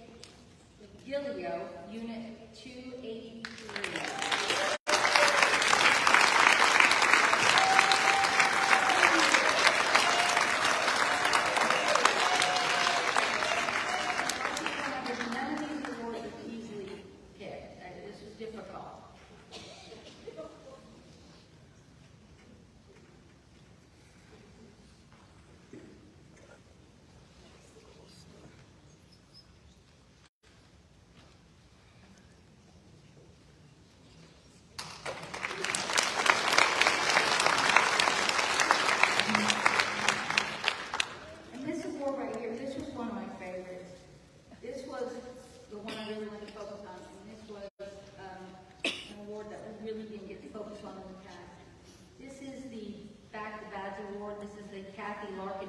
Back to Badge Award, and it's sponsored by Madeira Beach 273, and it goes to Town and Country Memorial 152.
job putting this together.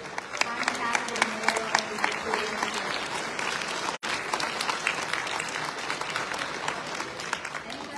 Anybody? Okay, I'll keep it. All right, darling, come on. It's a challenge.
So for Group 1, Palm Coast, Unit 115, you win an award for giving to the USO.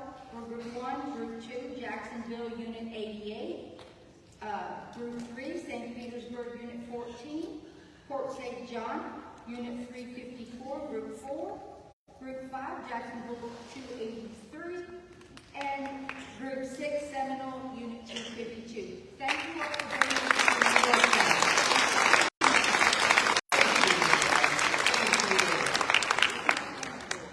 Next up, Poppy's Bridget Green.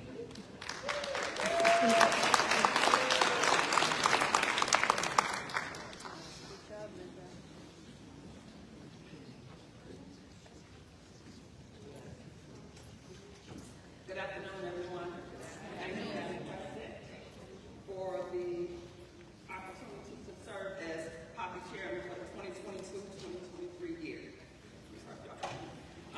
For the 2022-23 Poppy reporting year, we had 12 out of our 16 units or districts submit a report. Poppy distribution and any Poppy fundraisers help provide monetary assistance to veterans, their families, and active duty military for medical and financial needs. This year's Poppy reporting included how units work together as a team to distribute poppies. Some units had poppy paint party fundraisers. Units placed poppy cans throughout their canteen and any local restaurant or area that would allow them.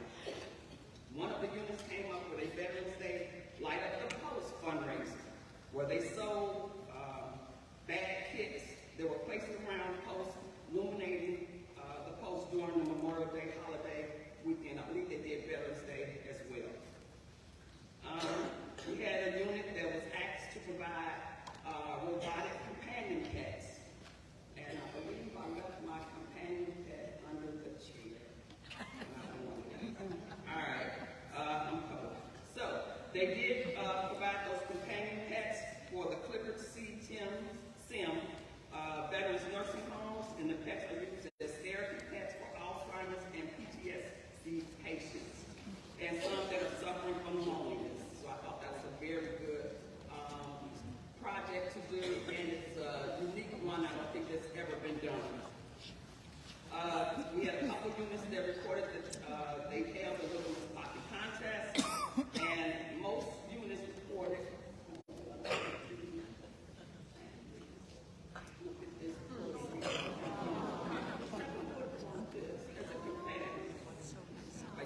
So this is one of the companion pets that we do at the nursing home. They had cats and dogs.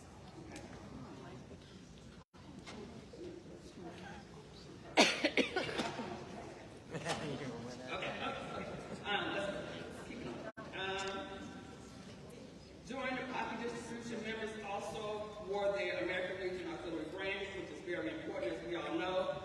Members attended town hall meetings to discuss the Poppy and what it stood for. Several units connected with members by sending out mailings about the Poppy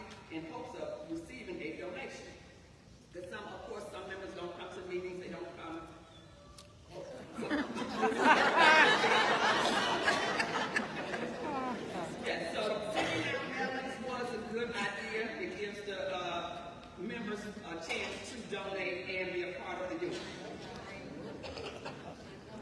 I'm sorry. Madam President, can I get our award? You may. Thank you. We raised money also.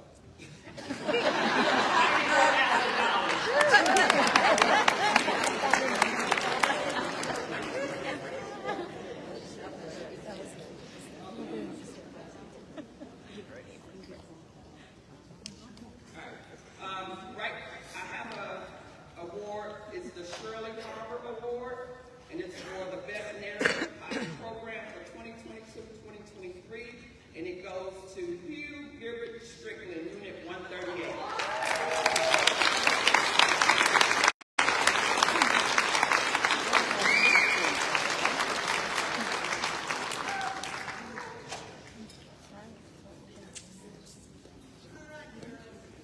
Everyone did an outstanding job, and of course my time ran out, but we did raise $94,638.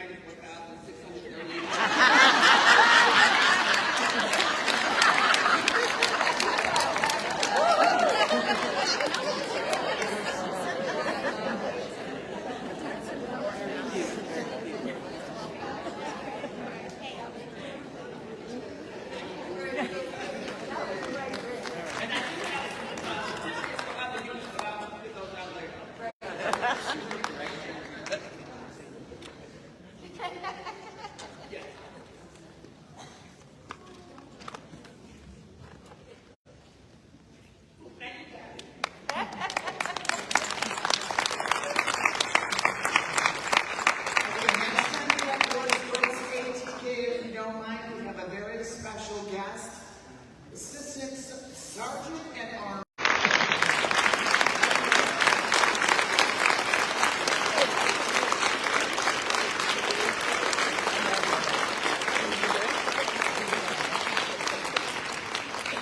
And I apologize.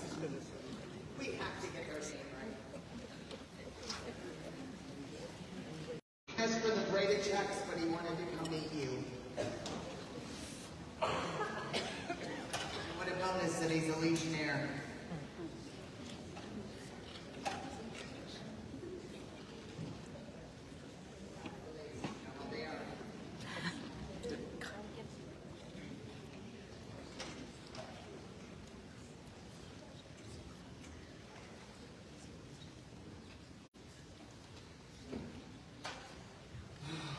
This is overwhelming. Recently, I've been with the Gary Sinise Foundation for about 3 years. I started with volunteers along with another large volunteer organization, just like the Legion and the Auxiliary. And I started there as an advisory council member. A dear friend of mine was the first chapter president. And she'd asked me if I wanted to take over a program called Serving Heroes. That is where I go and I reach out to first responders, veteran organizations, and our plan is just to say thank you. Thank you for everything you've done. Thank you for your service. Thank you for putting your lives on the line every day. And I kind of head that program up. So recently, our Florida chapter president stepped down. He's the chief of police of St. Cloud. It was just too much for him. So I stepped in. Now I would be the Florida chapter president for the foundation here in Florida.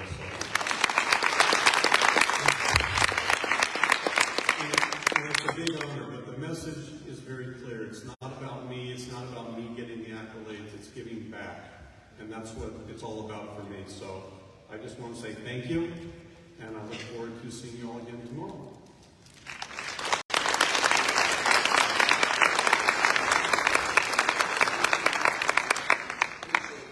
Thank you. I appreciate you, Larry, for taking the time to meet the ladies, and we will see them tomorrow for the parade of checks. Sergeant at Arms, Assistant Sergeant at Arms, will you please escort our Legionnaire, Larry Kane, from the podium?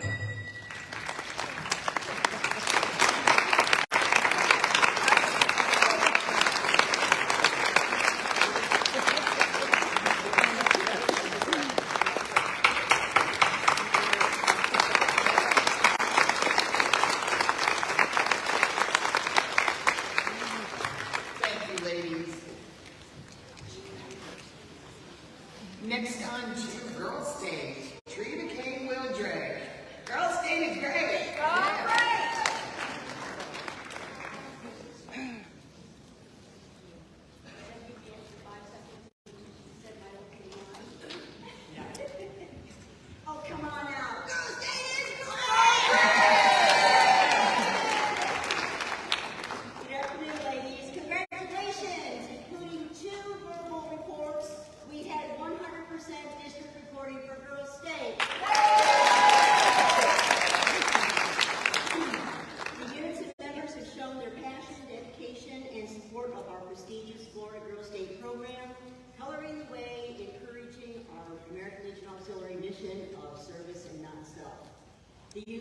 serious this year about fundraising for Girls Day.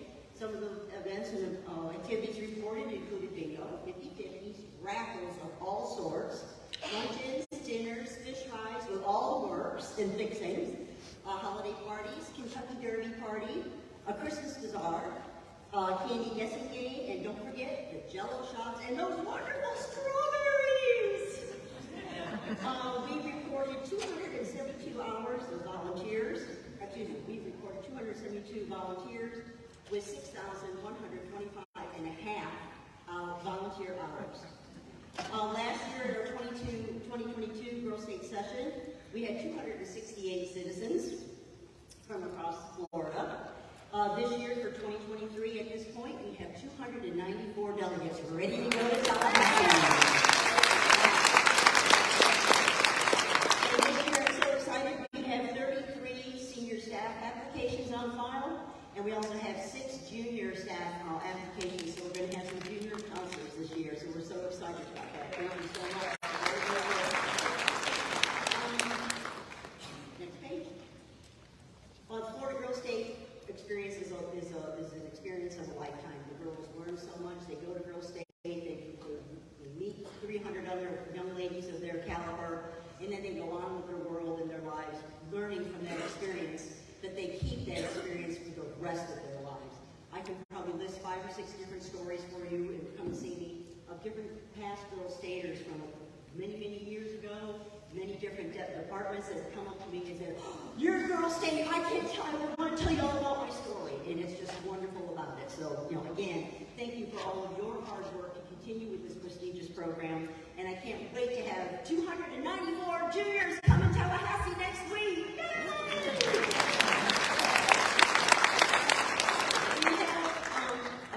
This program is a program all year long. You work it all year long. You start right at school time, get with the counselors, get with the kids.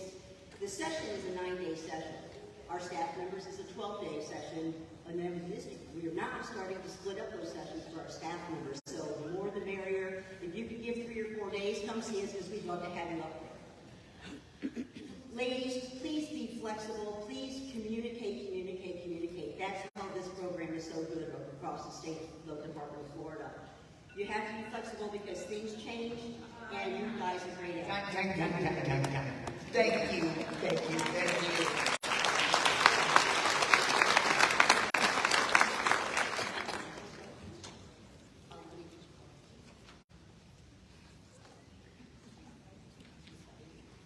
Okay, next we have public relations.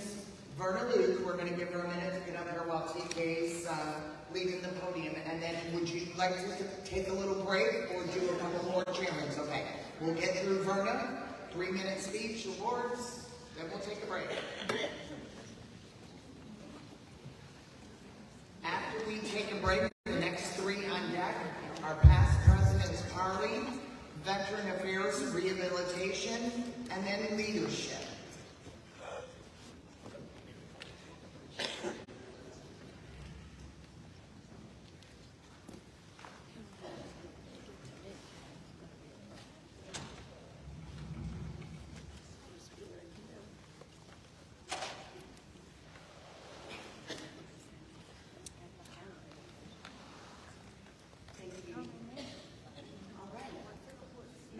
Madam I'm sorry, hold on.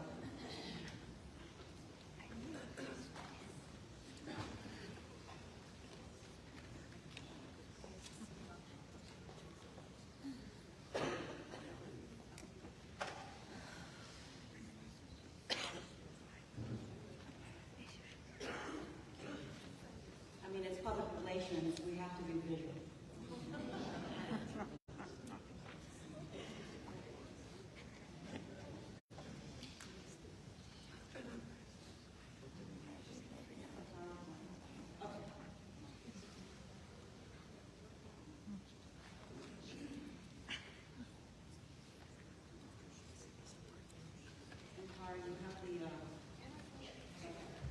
Thank you.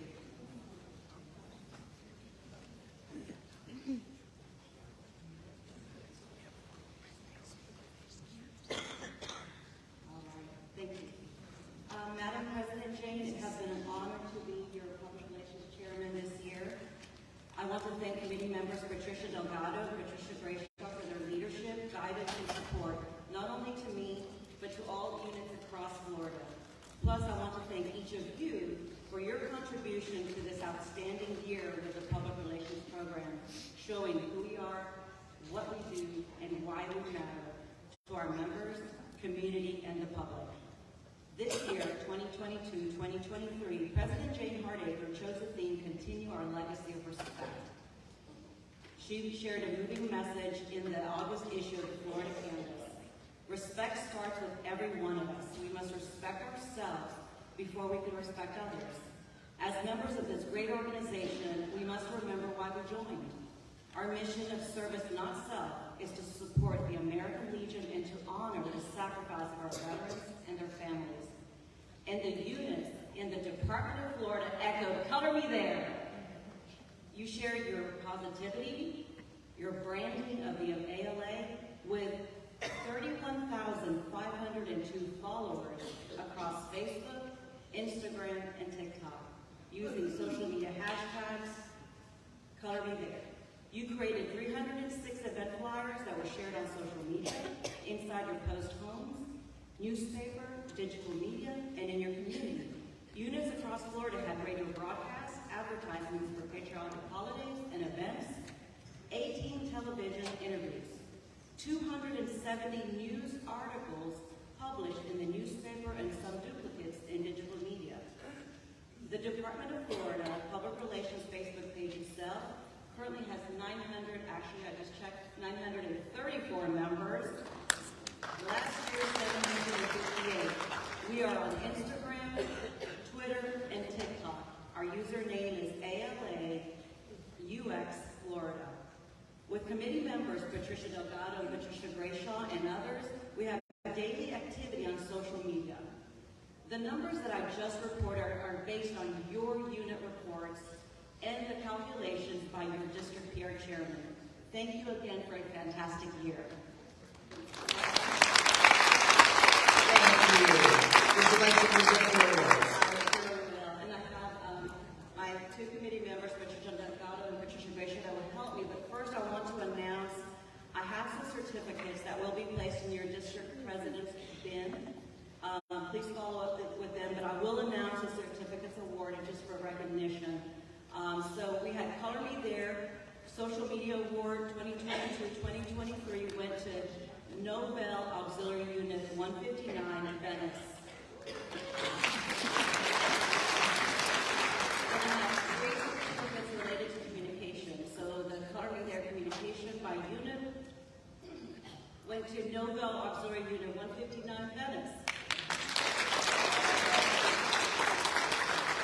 District went to Natalie Scott, District 4. Newsletter, it went to Winter Park Memorial Unit 112. Two units and District 4 President Natalie Scott. Now for the award plaques. So, I'm sorry, excuse me. So, after we read all your awards, we decided that we needed more awards. So these awards are called the Public Relations Chairman's Award by grouping. So for Group 1, Coral Gables, Unit 98.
Unit 254, there they are.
Unit 138.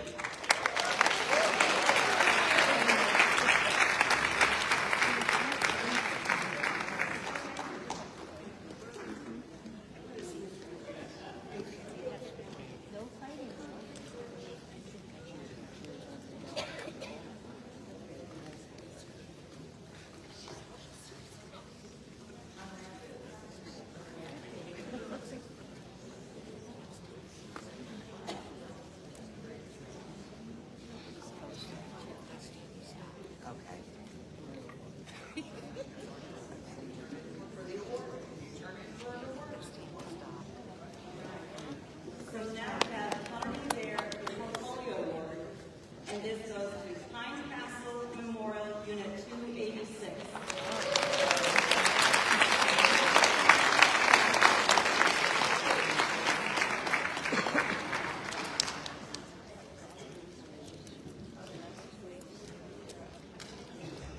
I'm excited. I'm not saying anything about any other department president cheer or department chairman on PR, but this is a lot of people that turned in for PR, and it shows because they're watching us. National knows about the Florida Auxiliary, and they know about Florida Family too, but still. So congratulations.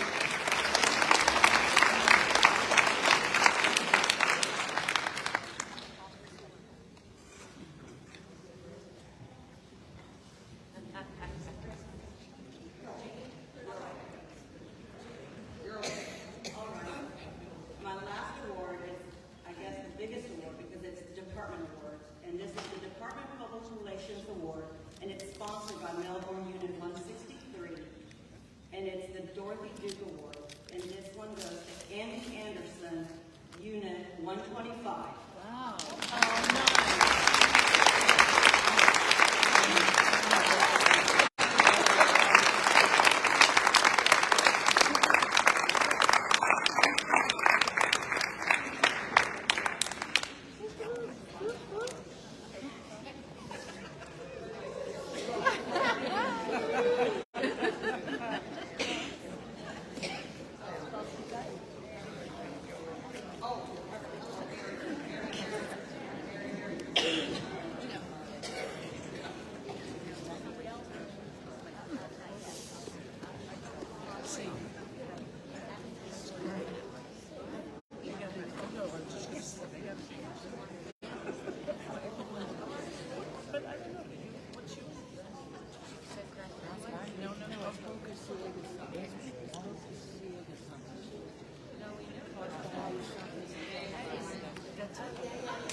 quietly go to your seat.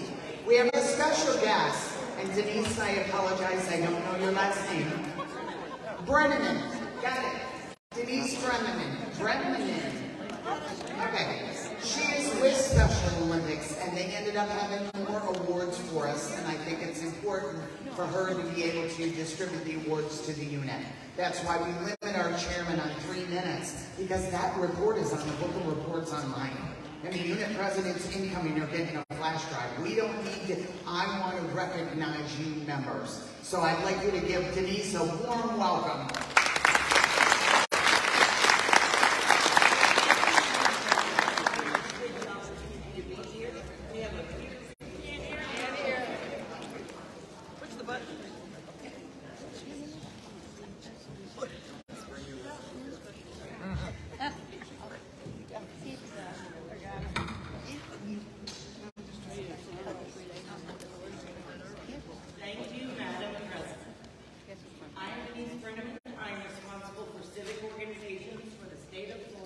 On behalf of Special Olympics Florida, we want to thank the auxiliary for all the hard work they've done. We have a few plaques to give out. We'd like to recognize Unit 80 in St. Cloud. We'd like to recognize Unit 120 in Holly Hill. Unit 157. Unit 163, Unit 240, Unit 267, Unit 275, Unit 283, Unit 303, Unit 321, and Unit 347. Silver and gold recognitions. There's also certificates that we're going to pass out to the district people, so you'll have those as well. But again, on behalf of Special Olympics, thank you so much.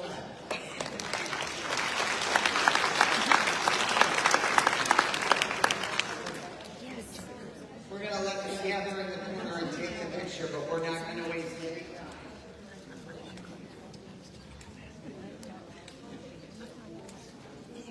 Okay, the next 3 that I said were on deck are past presidents Carly, VA&R, and leadership. So I'd like to introduce past presidents Carly, Chairman Gibbons.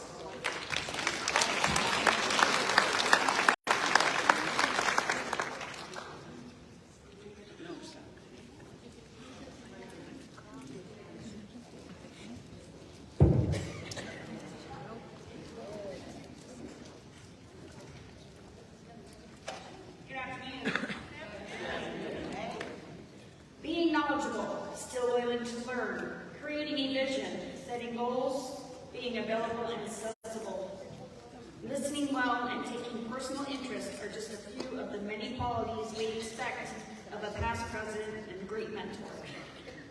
Continuing our legacy of respect, the artist across this great state of Florida has spent this year promoting mentoring opportunities by holding meet and greet social hours and ALA 101 training sessions. Honoring and remembering our past presidents by hosting luncheons in their honor, by recognizing them at meetings and other events, and even by creating a memory book with all the past presidents of their units. The units have also been busy promoting mission outreach projects of interest, making sure being recognized for your wisdom and your expertise. It obligates you to share those things with your mentee. The right mentor can change lives and inspire success, which is why new members have asked to shadow officers to gather more knowledge or by signing a new member with a mentor. Asking for guidance on how to write a year-end report and questions about membership or constitution and bylaws was a common request amongst the units, as well as calling them on past, including reaching out to the unit development and revitalization team. There is so much information to share in achieving a stronger organization. At each level, by sustaining growth through positive actions, past presidents should always make themselves available to current officers as well as potential candidates for office. Their guidance and constructive feedback should be which should help maintain continuity and good cooperation. Remember that most of mentoring is taught, not taught, meaning that many mentors don't realize their lasting imprint on a mentee is often how they conduct their life, whether at work, home, or other settings. How you serve as a role model is as important as your face-to-face meetings. Lead by example. Actions create the most lasting impression. Thank you for everything you do, and thank you for saying, "Color me there."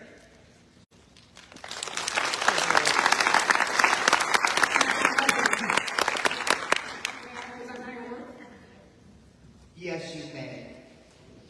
Mary Fish. Would you bring those two bags up and help me? Thank you. These awards are in your district boxes and will be distributed to you by your district president.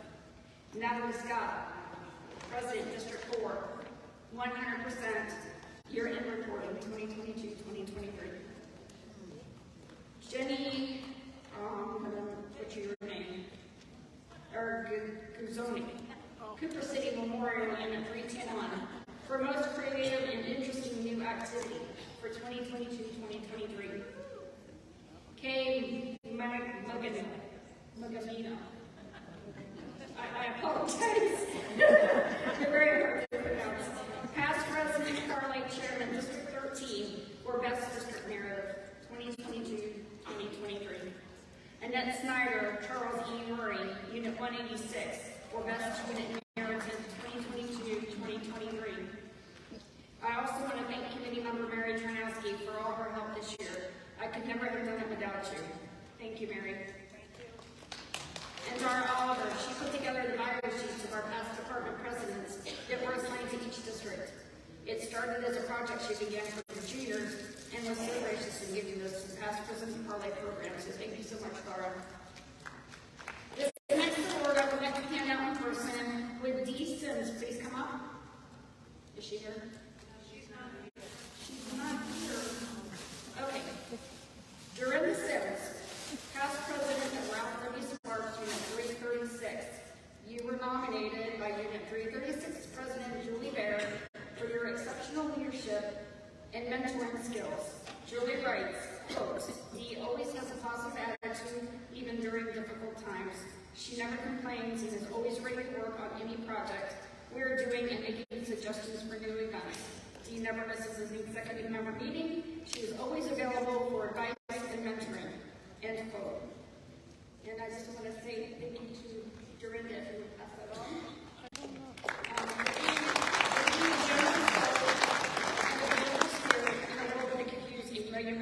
Just like her. So thank you for everything you've done and for everything that you continue to do. You are the best and you're appreciated more than words can say. So congratulations. Have a good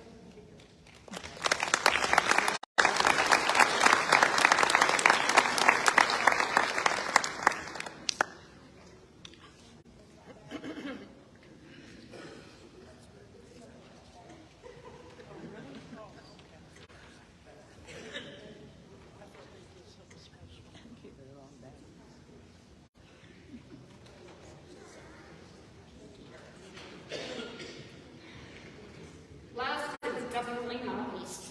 Madam President, you were a mentor to me long before we even met. Your energy and your passion for the American Legion Auxiliary has truly been an inspiration.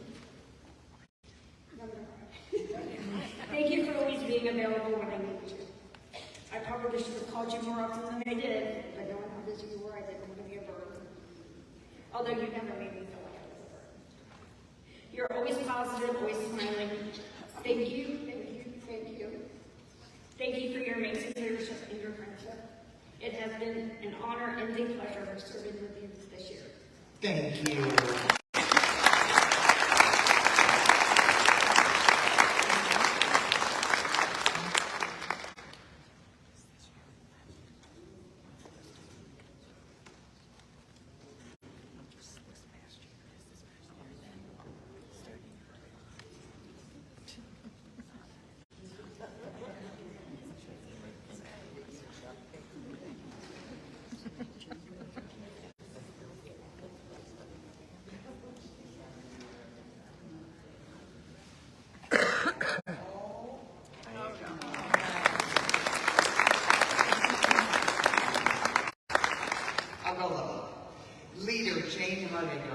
To a person that leads others, one who knows the way, goes the way, and shows the way.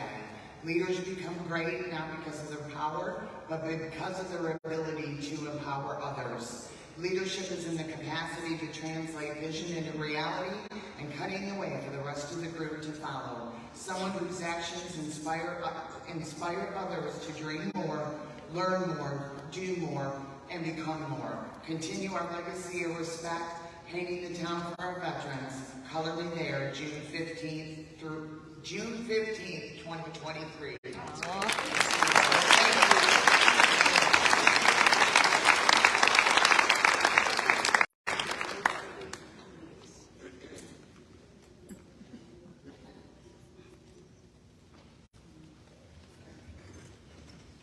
Madam President, that concludes my report.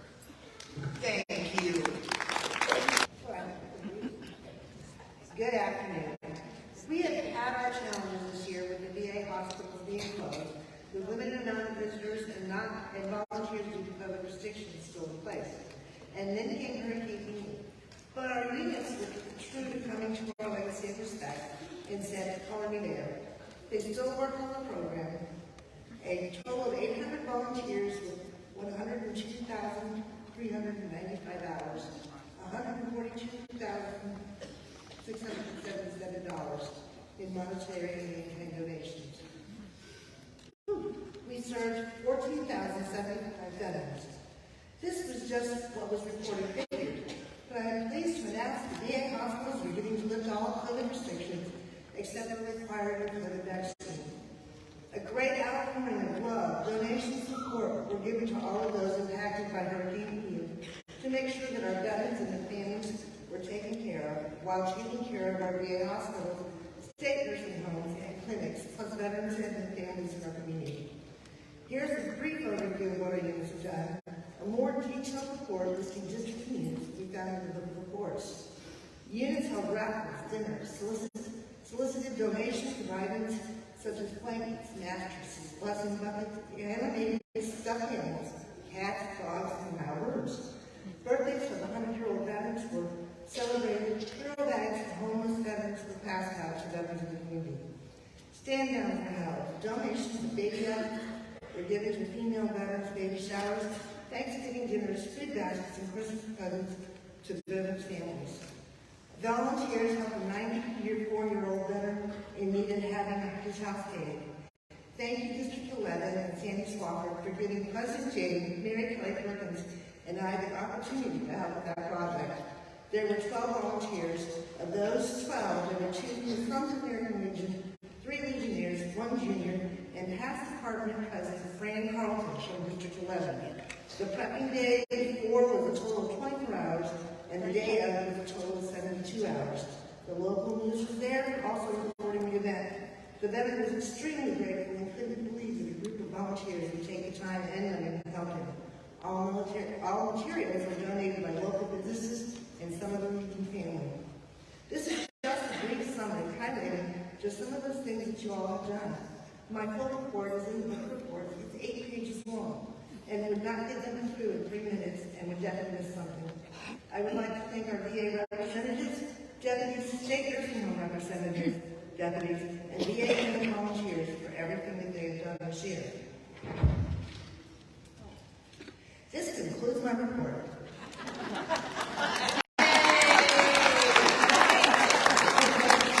Madam President, You may. The committee members were Tammy Zell and Carol Corona Udell. Carol could not be here today because she in her house, as we say prayers.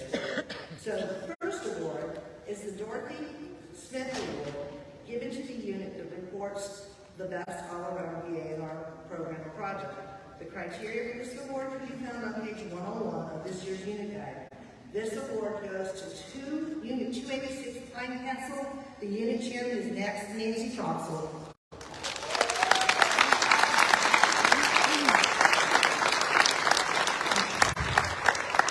The next award is the Teresa Gillow Award, given to the unit with the most creative veterans events, The criteria for this award can be found on page 101 of this year's unit guide. The award goes to Steinhatchee Unit 291, Nina Johnson, VA and our training.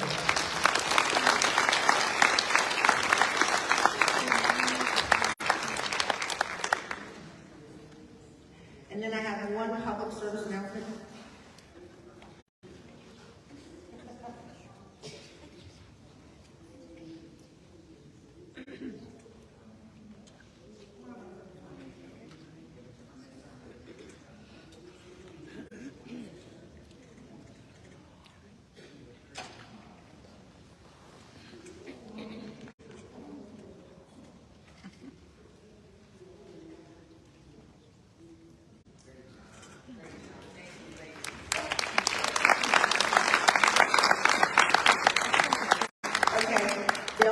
I'll post more information on this on the VA&R Facebook page, but we have been invited to an adaptive sports wheelchair basketball games on June 23rd at the Emily Center. It's from 11:30 to 2. I'll post the information on the department, VA&R page with the link to get the tickets. They'd like to have us there to cheer on these veterans who are in the wheelchairs and doing the basketball game.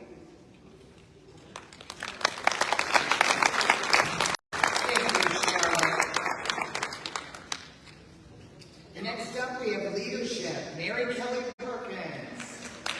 Non-debt, we have Auxiliary Emergency Fund, Georgia McKenzie, Historian Annie Anderson, and Chaplain Ruth Burgess. Thank you, Madam President. Color me there, and we were. Our leadership teams of 10 certified instructors and 5 in training traveled this state to 15 of the 16 districts, and in some districts we went back for a second time. We traveled over 8,700 miles and exceeded our budget with expenses amounting to $2,975.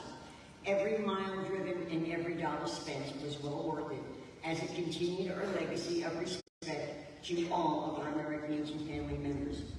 Just to highlight our two, our unit year-end reporting did increase by 23 more units reporting over last year. Our Facebook page increased to 638 members, and it is still growing. Awesome questions were asked and answered. Many workshops were held at many units. Our goal to mentor as many members as possible was most definitely achieved for 22-23. We are extremely close to certifying another instructor. Online courses were completed by many members, as well as the Senior Auxiliary Basic online course. Unfortunately, not many narratives were received, and those that were did not qualify. However, with the permission from President Jane, I would like the following members to please come to the front of the podium as quickly as possible. No pushing, no shoving. Madam President Jane, I present to you 12 Color Me There mentors who truly work diligently to get it done and mentor members no matter what. Nanette Malone, 318. Mary Fish, 348. Janet Woods, Unit 77. Jenny Araguzoni, 321. Teresa Walls, 325. Robin Walker, the 5th District Leadership Chairman.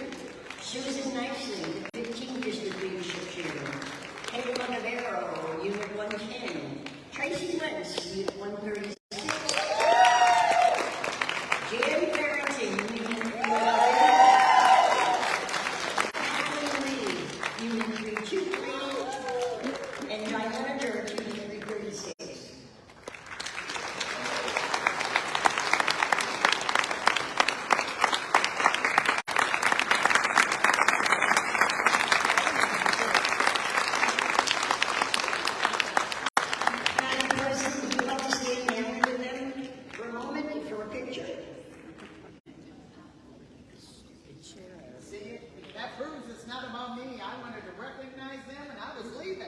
But you're an ABC instructor, and you helped and you mentored so many of our members this year. Thank you.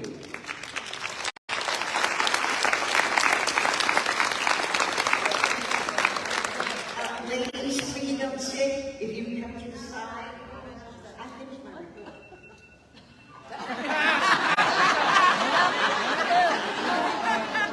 This side.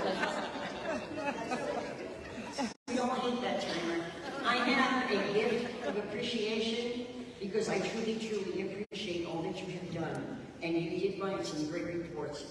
Well, we're going to teach you how to follow the rules. So, there you go. If Robin Bird would help me do this.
This one I wanted Mary in the picture. She has been amazing as leadership.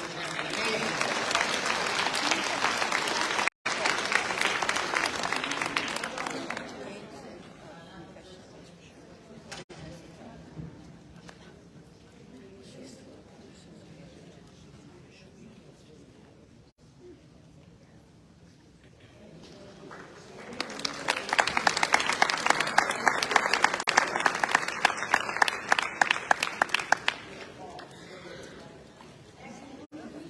That concludes me. She says we're good. Next, our Auxiliary Emergency Fund Chairman, Georgia McKenzie.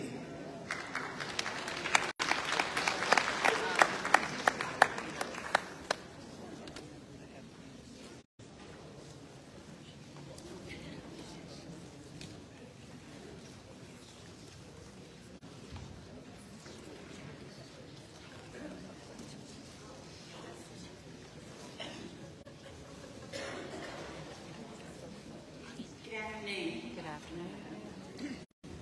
As we all know, Florida has been hit hard this year with hurricanes, flooding, and tornadoes. But we have risen above all of the disasters we have had by pulling together units, districts, and families. This is what we are all about. The districts have done the have worked together to the units about the Auxiliary Emergency Fund. Many districts had school instruction about AEF and what you need to do to apply for Department of National Assistance. Some have laid pamphlets out at their host homes for information. Units also did explanations in general meetings to help get the knowledge and how the program works for their members. Others made sure that the program was discussed throughout the whole year, whether there was a disaster or not. They kept it on top of their minds to help out the good and the bad times. During this year, the working of the program was reported that approximately 1,281 people had spent time in working the AEF program and helping out members of their units and others. Florida has raised approximately $52,000, $503.74 with gifts in kind, of $14,000 of gift cards, water, food, diapers, and other supplies needed. These funds were raised through candy drives, a sweet corner in the canteen area, mini breakfasts, lunch, and dinners. There were raffles, basket of cheers, sock hops, Kentucky Derby, turkey full, feather full, which is interesting. Not sure what this was, but it does sound very interesting. I must learn more about it. Other things were done to help the AEF state and national. were 4 unit members who had purchased the national ADF can. In some units, they helped their members that were hit hard by the disaster with a total of about $11,600.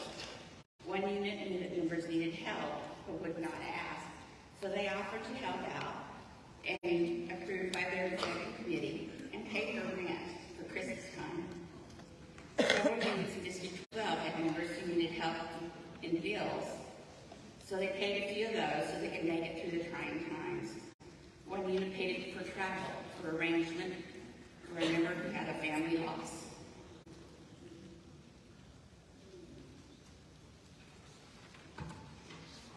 As you know, District 13 was hit very hard, and many pulled together so they could rebuild and start again. So many people come together to help in this district. It goes to show that no matter where or who you are, we stand together to help out our mission. With all of this said, That's okay. Madam President, it has been an honor serving. Thank you. Thank you.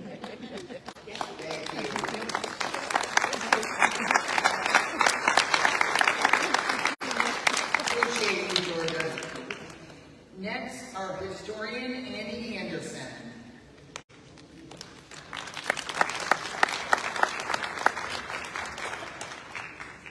Hello, everybody. As you know, history is in the making, and it always is. Members are starting to realize this statement. Once an event is done, and it's once said, it is history. These units throughout the state of Florida have done an amazing job, which they have reported in their history year-end reports. I received 96 of them. And also I received quite a few narrative books. I want to thank you all. I cannot tell you what every unit did because I'll be talking till tomorrow afternoon, and I don't think Madam President's going to like that very much. But most of the units have, they read across America, participated in poppy distribution during Poppy Day, Memorial Day, delivered gift baskets, personal items, and books to veteran nursing homes, collected and delivered school supplies to their local schools at Thanksgiving, Christmas time. They donated food baskets to needy families within their communities. At Halloween time, most units had trunk or treat children parties, had children's Christmas parties with Santa and Mrs. Claus. Unit members raised funds for veterans and their families. The members helped with Habitat for Humanity, collected items and helped with veteran stand-downs in their community, collected toys for Marine Toys for Tots Drive, raised funds to send girls state. Unit members helped other members and veterans in their post homes. The units throughout the state collected Hurricane Ian relief items, and at fall conference, members donated the winning gift cards back to District 13. District 13 got the worst of the Hurricane Ian, and the American Legion Auxiliary members helped and assisted the posts and the units in need. The unit members in our state did an amazing job, which was reported in the year-end report and narratives. I hope you will read it in its fun. Madam President, may I present my awards for all the narratives, year-end reports that I received? Yes, ma'am, you may. All right. I do want to thank the committee. I could not have done it by myself because receiving 96 year-end reports with like 5 narratives attached, there's a lot of reading. I had Julie Moody, Kathy McGraw, and Karen Marks, who is here. Other 2 are still on their way down to Florida. And also, the historians, please come up when I call your name, if not your unit president or the district president. These are the certificates for best history year-end reports. Catherine Cantolioni, Unit 230 in Group 1. These are the 230s. Anybody here from that district? 2:30. Janet Powell, Janet, and please stay right there in the line up. Janet Powell, Unit 013, Group 2.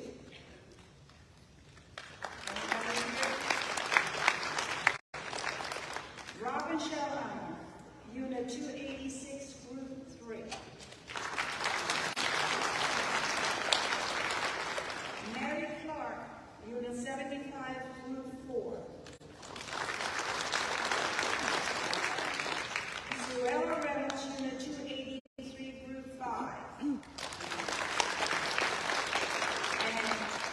Group 6 is Tina Kravitz, Unit 347.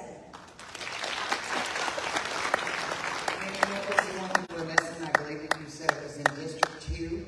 Yes. District President, Ms. Kay Brown, will you come up and accept the award for the unit? Unit 13? Okay. It was Unit 13, Group 2. Membership Grouping 2. Well, I this is something Anybody? District 2. It's Group 2, not District 2. It's Membership Grouping 2. Is it Unit 13? Okay. Now let's Unit 13. Yes, thank you. If there is a member from the unit that is here when the award is announced, if not, the district president should come up, but someone should come up.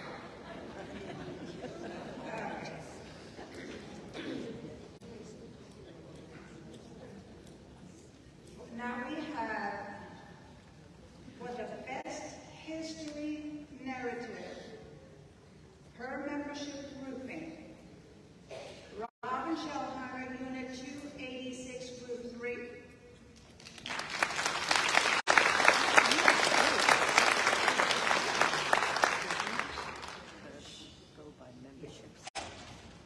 Tammy Sell, Unit 138, Group 5.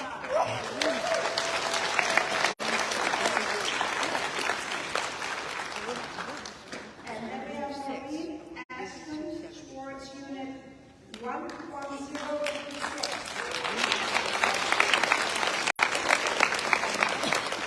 And this one is for the best overall history narrative.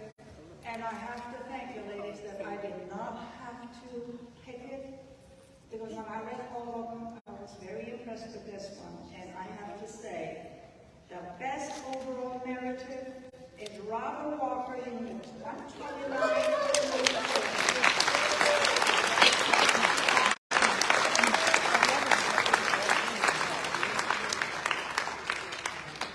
And I do want to say something, ladies.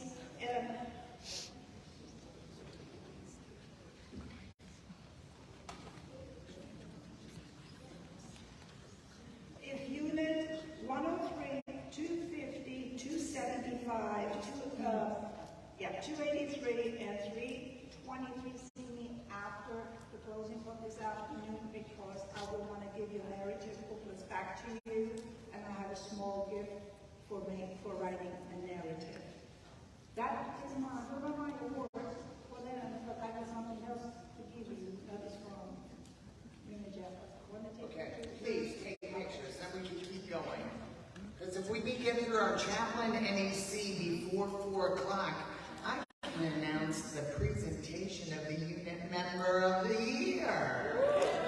So now, while they're taking pictures, we're going to go on to our chaplain, Ruth Burgess.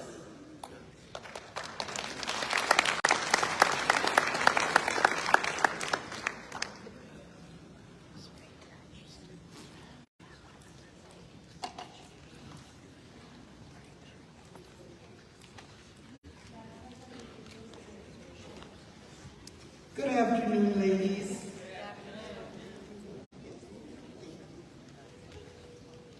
I'm proud to report that although we often dress in white, our chaplains are still colorless for God, country, and the auxiliary. Out of our 16 districts, we had 14 reported. I wish the 2 that didn't report had reported, but it would be nice. In those districts, we had 130 units that reported. Our chaplains provided 120 invocations and benedictions. They mailed 798 sympathy cards, 997 get well cards, 571 thinking of you cards, 1,560 birthday cards. 63 visited our sick members, 39 conducted memorial services, 66 had to drape their charter. 4 did the 4 chaplains ceremony, which is beautiful. If you've never went to one, please do. 260 various patriotic ceremonies were conducted, and 7 prayer books were created. All in all, our chaplains were busy, productive, spiritual ambassadors. Kudos to all of those department chaplains, and I sure wish I knew about the 2 others.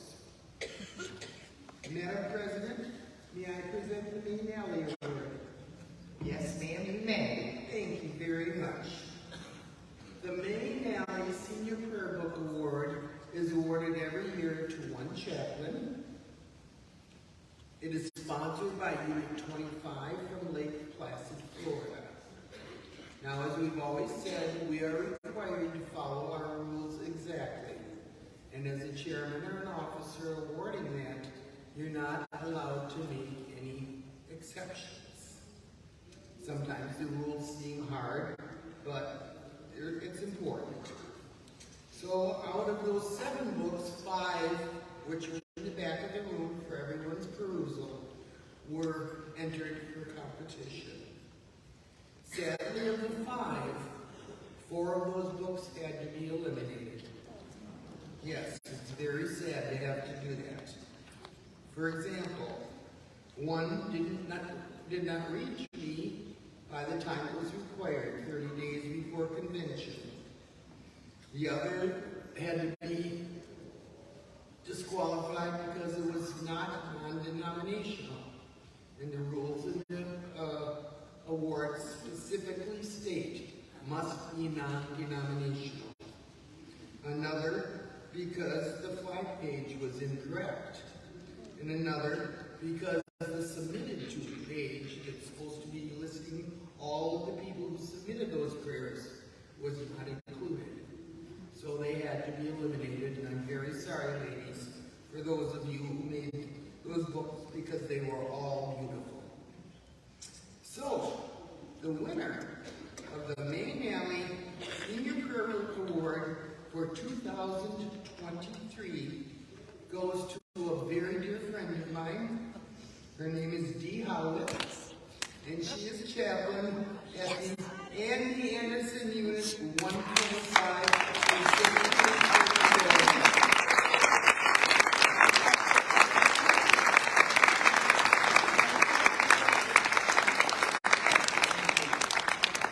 Dee is not in real good health anymore and not able to travel much, so she's not here, but her dear friend Liz Close will accept the award for her, I am sure.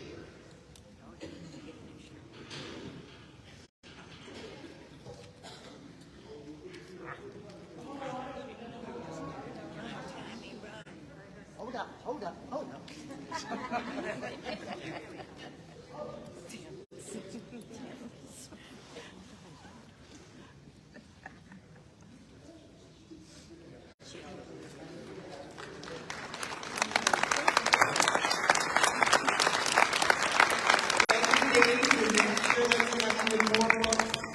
And please make sure you look at them and see how they're done. And I would ask that the people who created those beautiful books pick them up at close of session tomorrow, because otherwise I don't know what I'll do. Thank you, ladies. Thank you, Bruce. And now for ABC Quantum.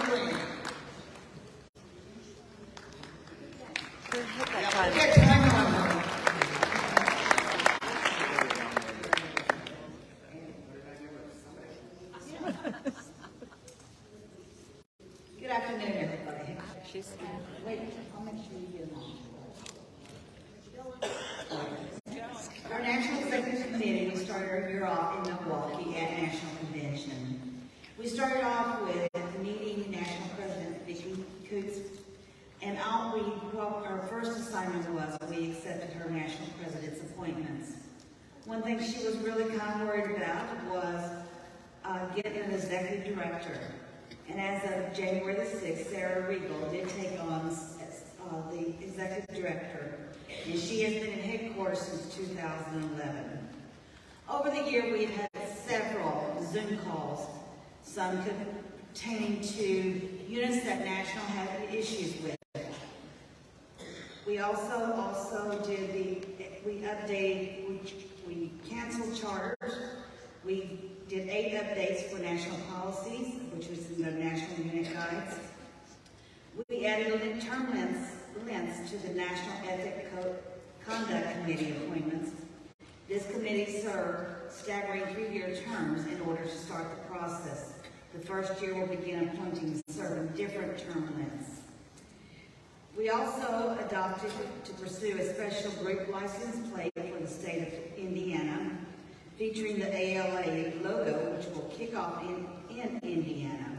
If all goes well, proceeds of $10 for every $40 license plate will go to the AEF fund so we can continue to assist our members in need. We updated the AEF updates. The AEF Internal Grant Review Committee took an extensive look at the current AEF policies, and they wanted to align with awarding grants. The committee determined we need to further clarify the types of assistance offered and institutions some guidelines for applicants. Some notable changes to the AEF policies are changing temporary assistance to hardship assistance, outlining what AEF hardship assistance grants will fund and what is not acceptable, clarify that one grant will be awarded in a 12-month period, not one on each grant type. The maximum grant type will increase from $2,400 to $3,000. Madam President, that does include my report, but I do want to say, woo, woo, and I know you'll hear more about this tomorrow, but I just want to say congratulations to the Department of Florida for membership. You guys keep it up.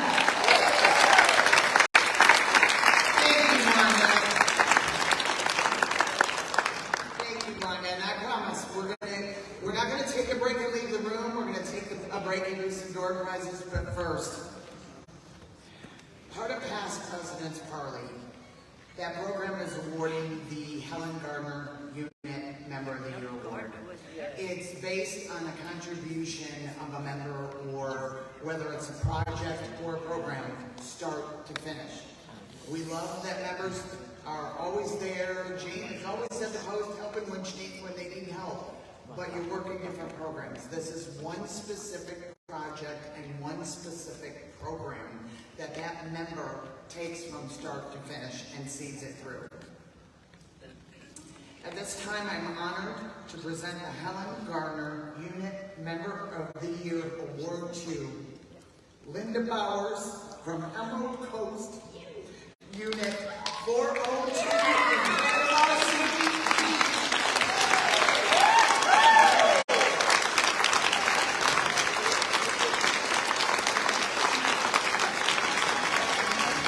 Linda, will you please come see me?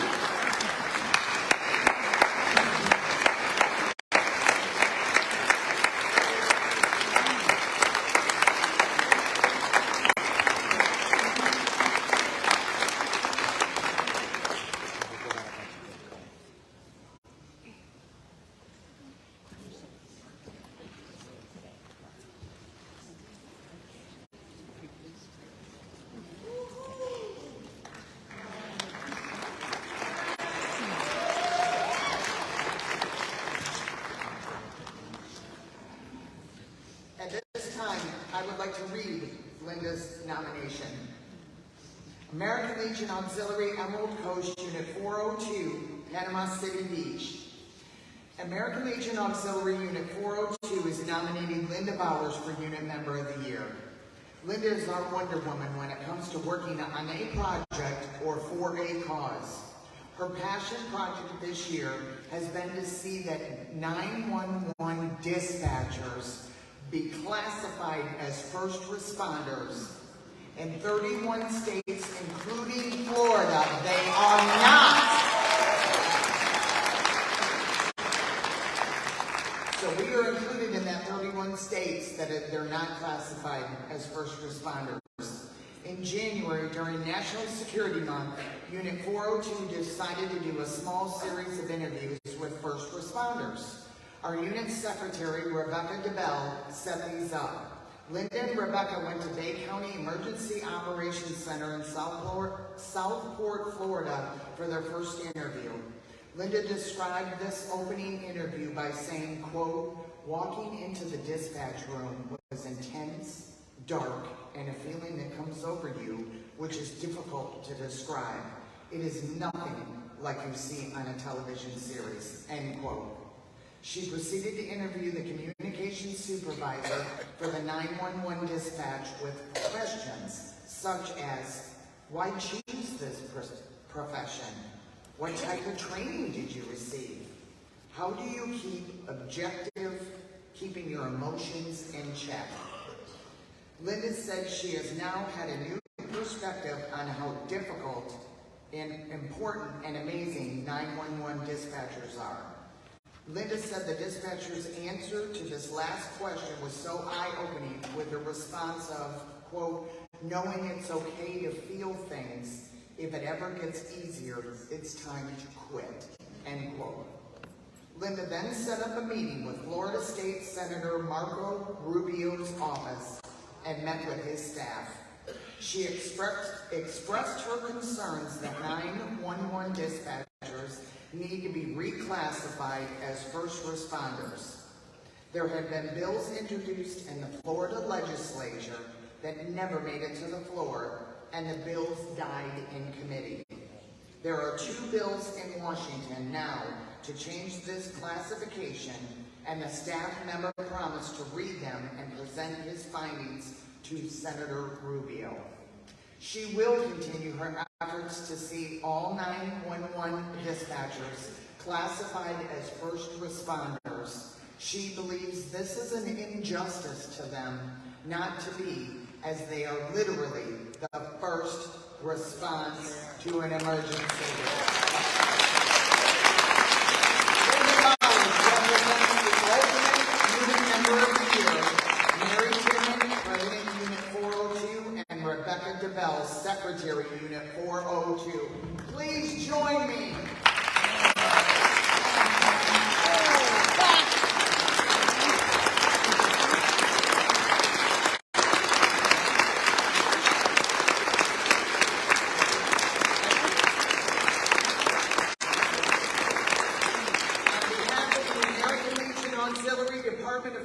Thank you, Linda, for your outstanding dedication, and congratulations on your achievement.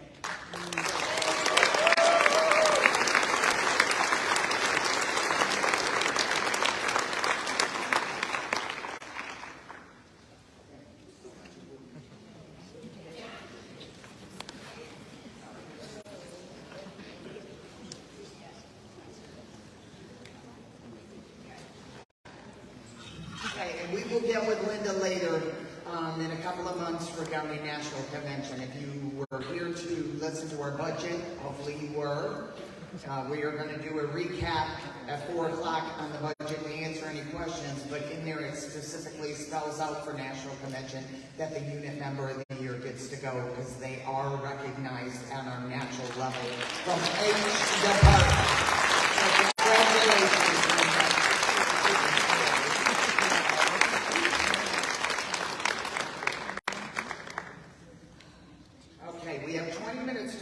So let's do some door prizes so we can stand up, shake it off. Does everyone have their tickets?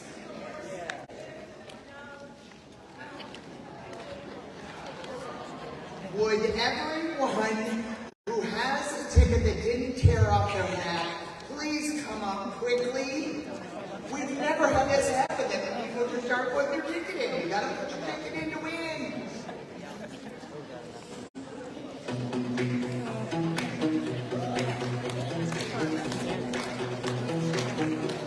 Your body's got me weak. Your moves are in the sheets. You make a sinner out of me.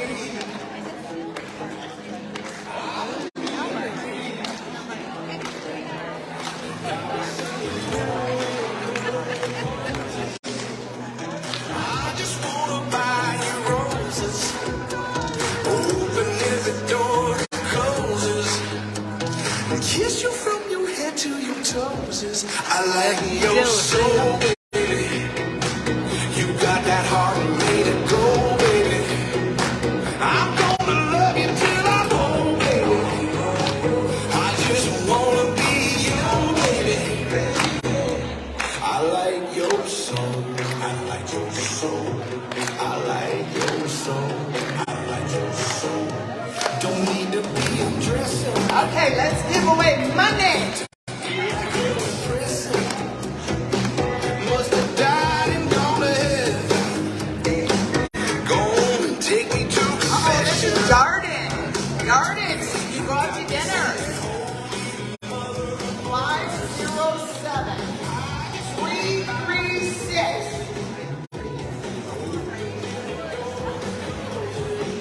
Oh, here we go again. 507 336.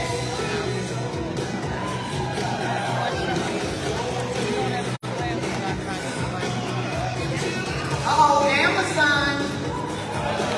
506 577.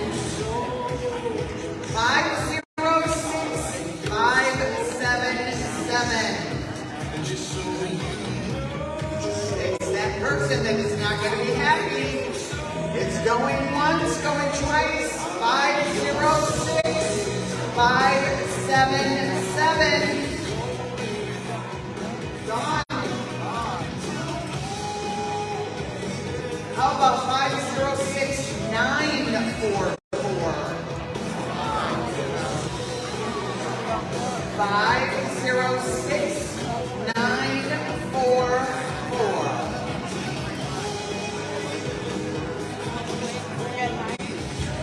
506 944. Gone. How about 507 468? 507 468.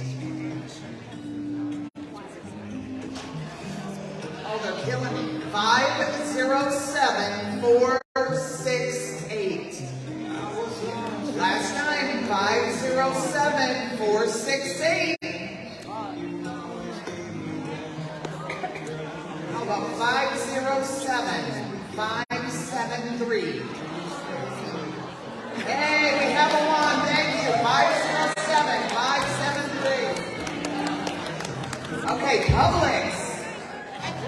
507 577. Yes, we have another one. Okay, Walmart. I'll take it. 507 295. 507 295. Did you get it? Good job. And our last one is Starbucks. 506 948. 506 948. Last chance, 506 948. Gone.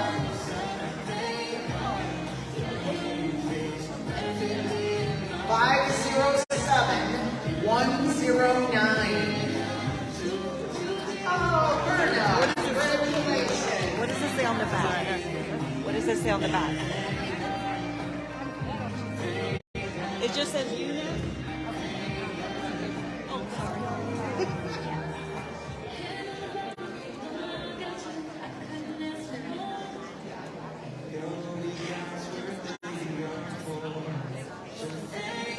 Thank you, IT, for the music.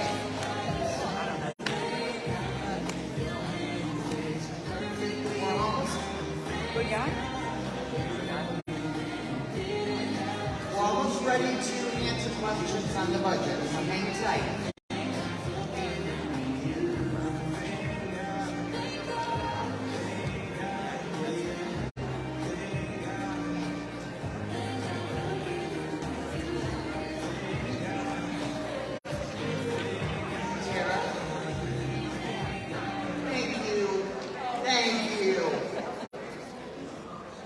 Okay, we typically start at 4 to answer any questions on the budget that was read the day before. We will be getting into district president reports tomorrow, but one of our district presidents, District 1, Pam Panish, fell ill. She is okay, but she is so sick, and she was not going to come here and get us all sick, and I said, no, you don't have to. So just for a learning moment, the district secretary is then made the secretary of the delegation. So we will have her for the election to make sure everything goes like normal, just because the district president is here. But I figured if I had a few minutes, I would be honored to read District 1 President Report. You can get the timer. I'm good with the timer. Report from District President to Convention. District 1 consists of 13 active units from Pensacola to Panama City Beach. It was a slow start to the new reporting year for some of our units, but it picked up as the year progressed. My district committee chairman did an outstanding job at helping the units when needed and encouraging them throughout the year. Each unit this year was encouraged to do at least one event a month and work the programs. The auxiliary members at every unit, no matter how big or how small, participated in some type of fundraising event every month. Many of the smaller units combine their efforts with all the families, which helps to build the camaraderie between families and also expands their efforts to raise even more money for our veterans, children, and youth in our communities. Many events occurred this year. We as a district provided Clifford Chester Sims State Veterans Nursing Home Christmas presents, food, and visits from members in the area. Some units pick up a veteran and bring them to the post to play bingo. These small things we do for our heroes mean so much to each of them. Their smiles show whenever you see them. 2 units had meat bingos, which helped their children and youth programs. Units played bungo, Wii bowling, which helped them raise money for Girls' Day, purchased items for homeless at their stand-downs, and gave backpacks and school supplies to children to start school. Units gave money to Challenge 22, which is a program to help with suicide awareness. Pets for Vets, Wreaths Across America, and many contributed to Jane Hardacre's charity Snowball Express with the Gary Sinise Foundation. The homeless in our communities is always an ongoing challenge to get them the items they need. Many of the homeless are veterans. We provide them with collecting slightly used coats for men, women, and children, canned and dry good items for their pantries, collecting toiletries, bug spray and sunscreen, and bedding and linen to distribute to our homeless. 2 units sent to our service members overseas $125,203 worth of military coupons. Donations are given by many units to Ronald McDonald House, Make-A-Wish Foundation, Fisher House, Beads of Courage, Honor Her Foundation, Honor Flight, and many more. We feed our veterans and community at Thanksgiving and Christmas. Some units provide baskets of food for families in need and deliver them on the holidays. We can't forget our first responders. So many of the units took their flat person to every event they did with our responders. Yay, 3 minutes! Never upset. Respectfully submitted, Pam Hanish, District 1 President.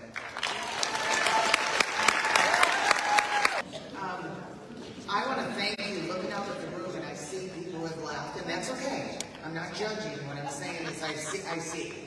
So I want to thank you for staying, because it's not even 4:30 yet. And we have moved along, and we're in a great shape. So we think we're going to end early tonight. The one thing I do want to tell you is, I want to thank you for participating in the Girl State fundraiser. And I believe we're going to try it again next year. So look out for that. We have other avenues now as what we can do to sell it more, because you even heard in one of the district president's report that the units are banding together because the possibilities are better. So that we can start pumping it more with the Legionnaires, the Sons, the Riders, whomever, to help our Girl State program, because people want to. We had people buying tickets that were never going to come to convention. That's why I was ecstatic that an auxiliary member won, bless you, and she wanted to come to convention. So I can't thank you enough for supporting that Girl State fundraiser. But we are going to have to look at creative ways, because the costs are rising, period. We have people moving out of states to go to other states because of the cost. So to think we can just run the department properly, it is a high task, and I want to thank all the finance committee members, those on stage and the ones that are in the audience. Thank you for your hard work and diligence, and thank you members for appreciating that.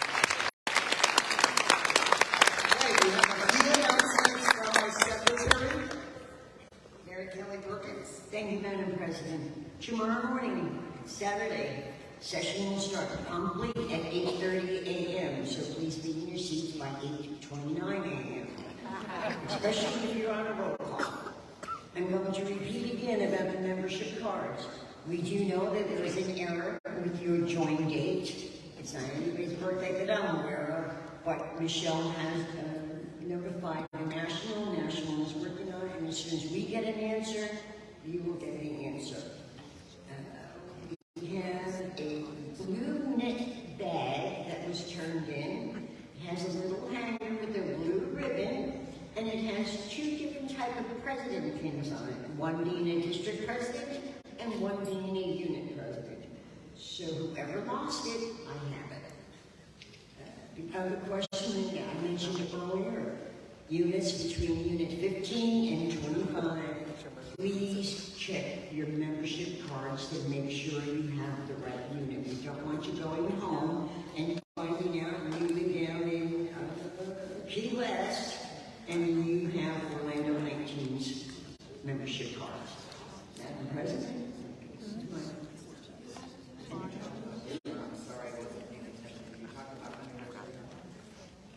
Did you talk about the dinner tonight, page 13?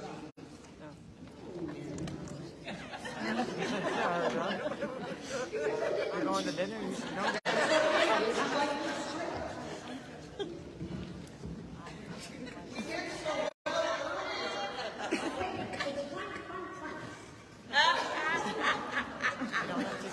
Tell her, Mary, it's time to play, play.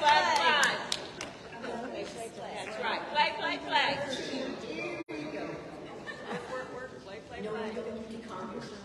Reminder, the President and Commander's banquet tonight. I thought that the cocktail hour got changed to 6:30. Come down at 6 o'clock. You can just come down and say hello. 6 p.m. is cocktail hour, 7 p.m. is dinner. It is in the International Ballroom. It is a red, white, and blue casual explosion. You're ready to be ready. Yes. Madam President, we still have not actually had a caucus for, she's here, but there may be somebody else in that delegation that. Yes, ma'am, we were just gonna have the meeting the way we took a meeting yesterday. She was stepping out, I don't ever to assume anything. Okay, then here we go. Thank you. Right, then we really, well, it's okay, she was in the meeting, but really, she shouldn't have been in the meeting then. We thought it was all done. Okay. So we will be holding one caucus for the 2023-2024 year. And all that means is, after I close today's session, will every member of District 3, please report to the right of the stage. So that would be that way. Okay? Every member of District 3, it won't take long. It won't, especially if you already have an interested candidate. Okay. At this time, our chaplain, Ruth Burgess, will lead us in a closing prayer.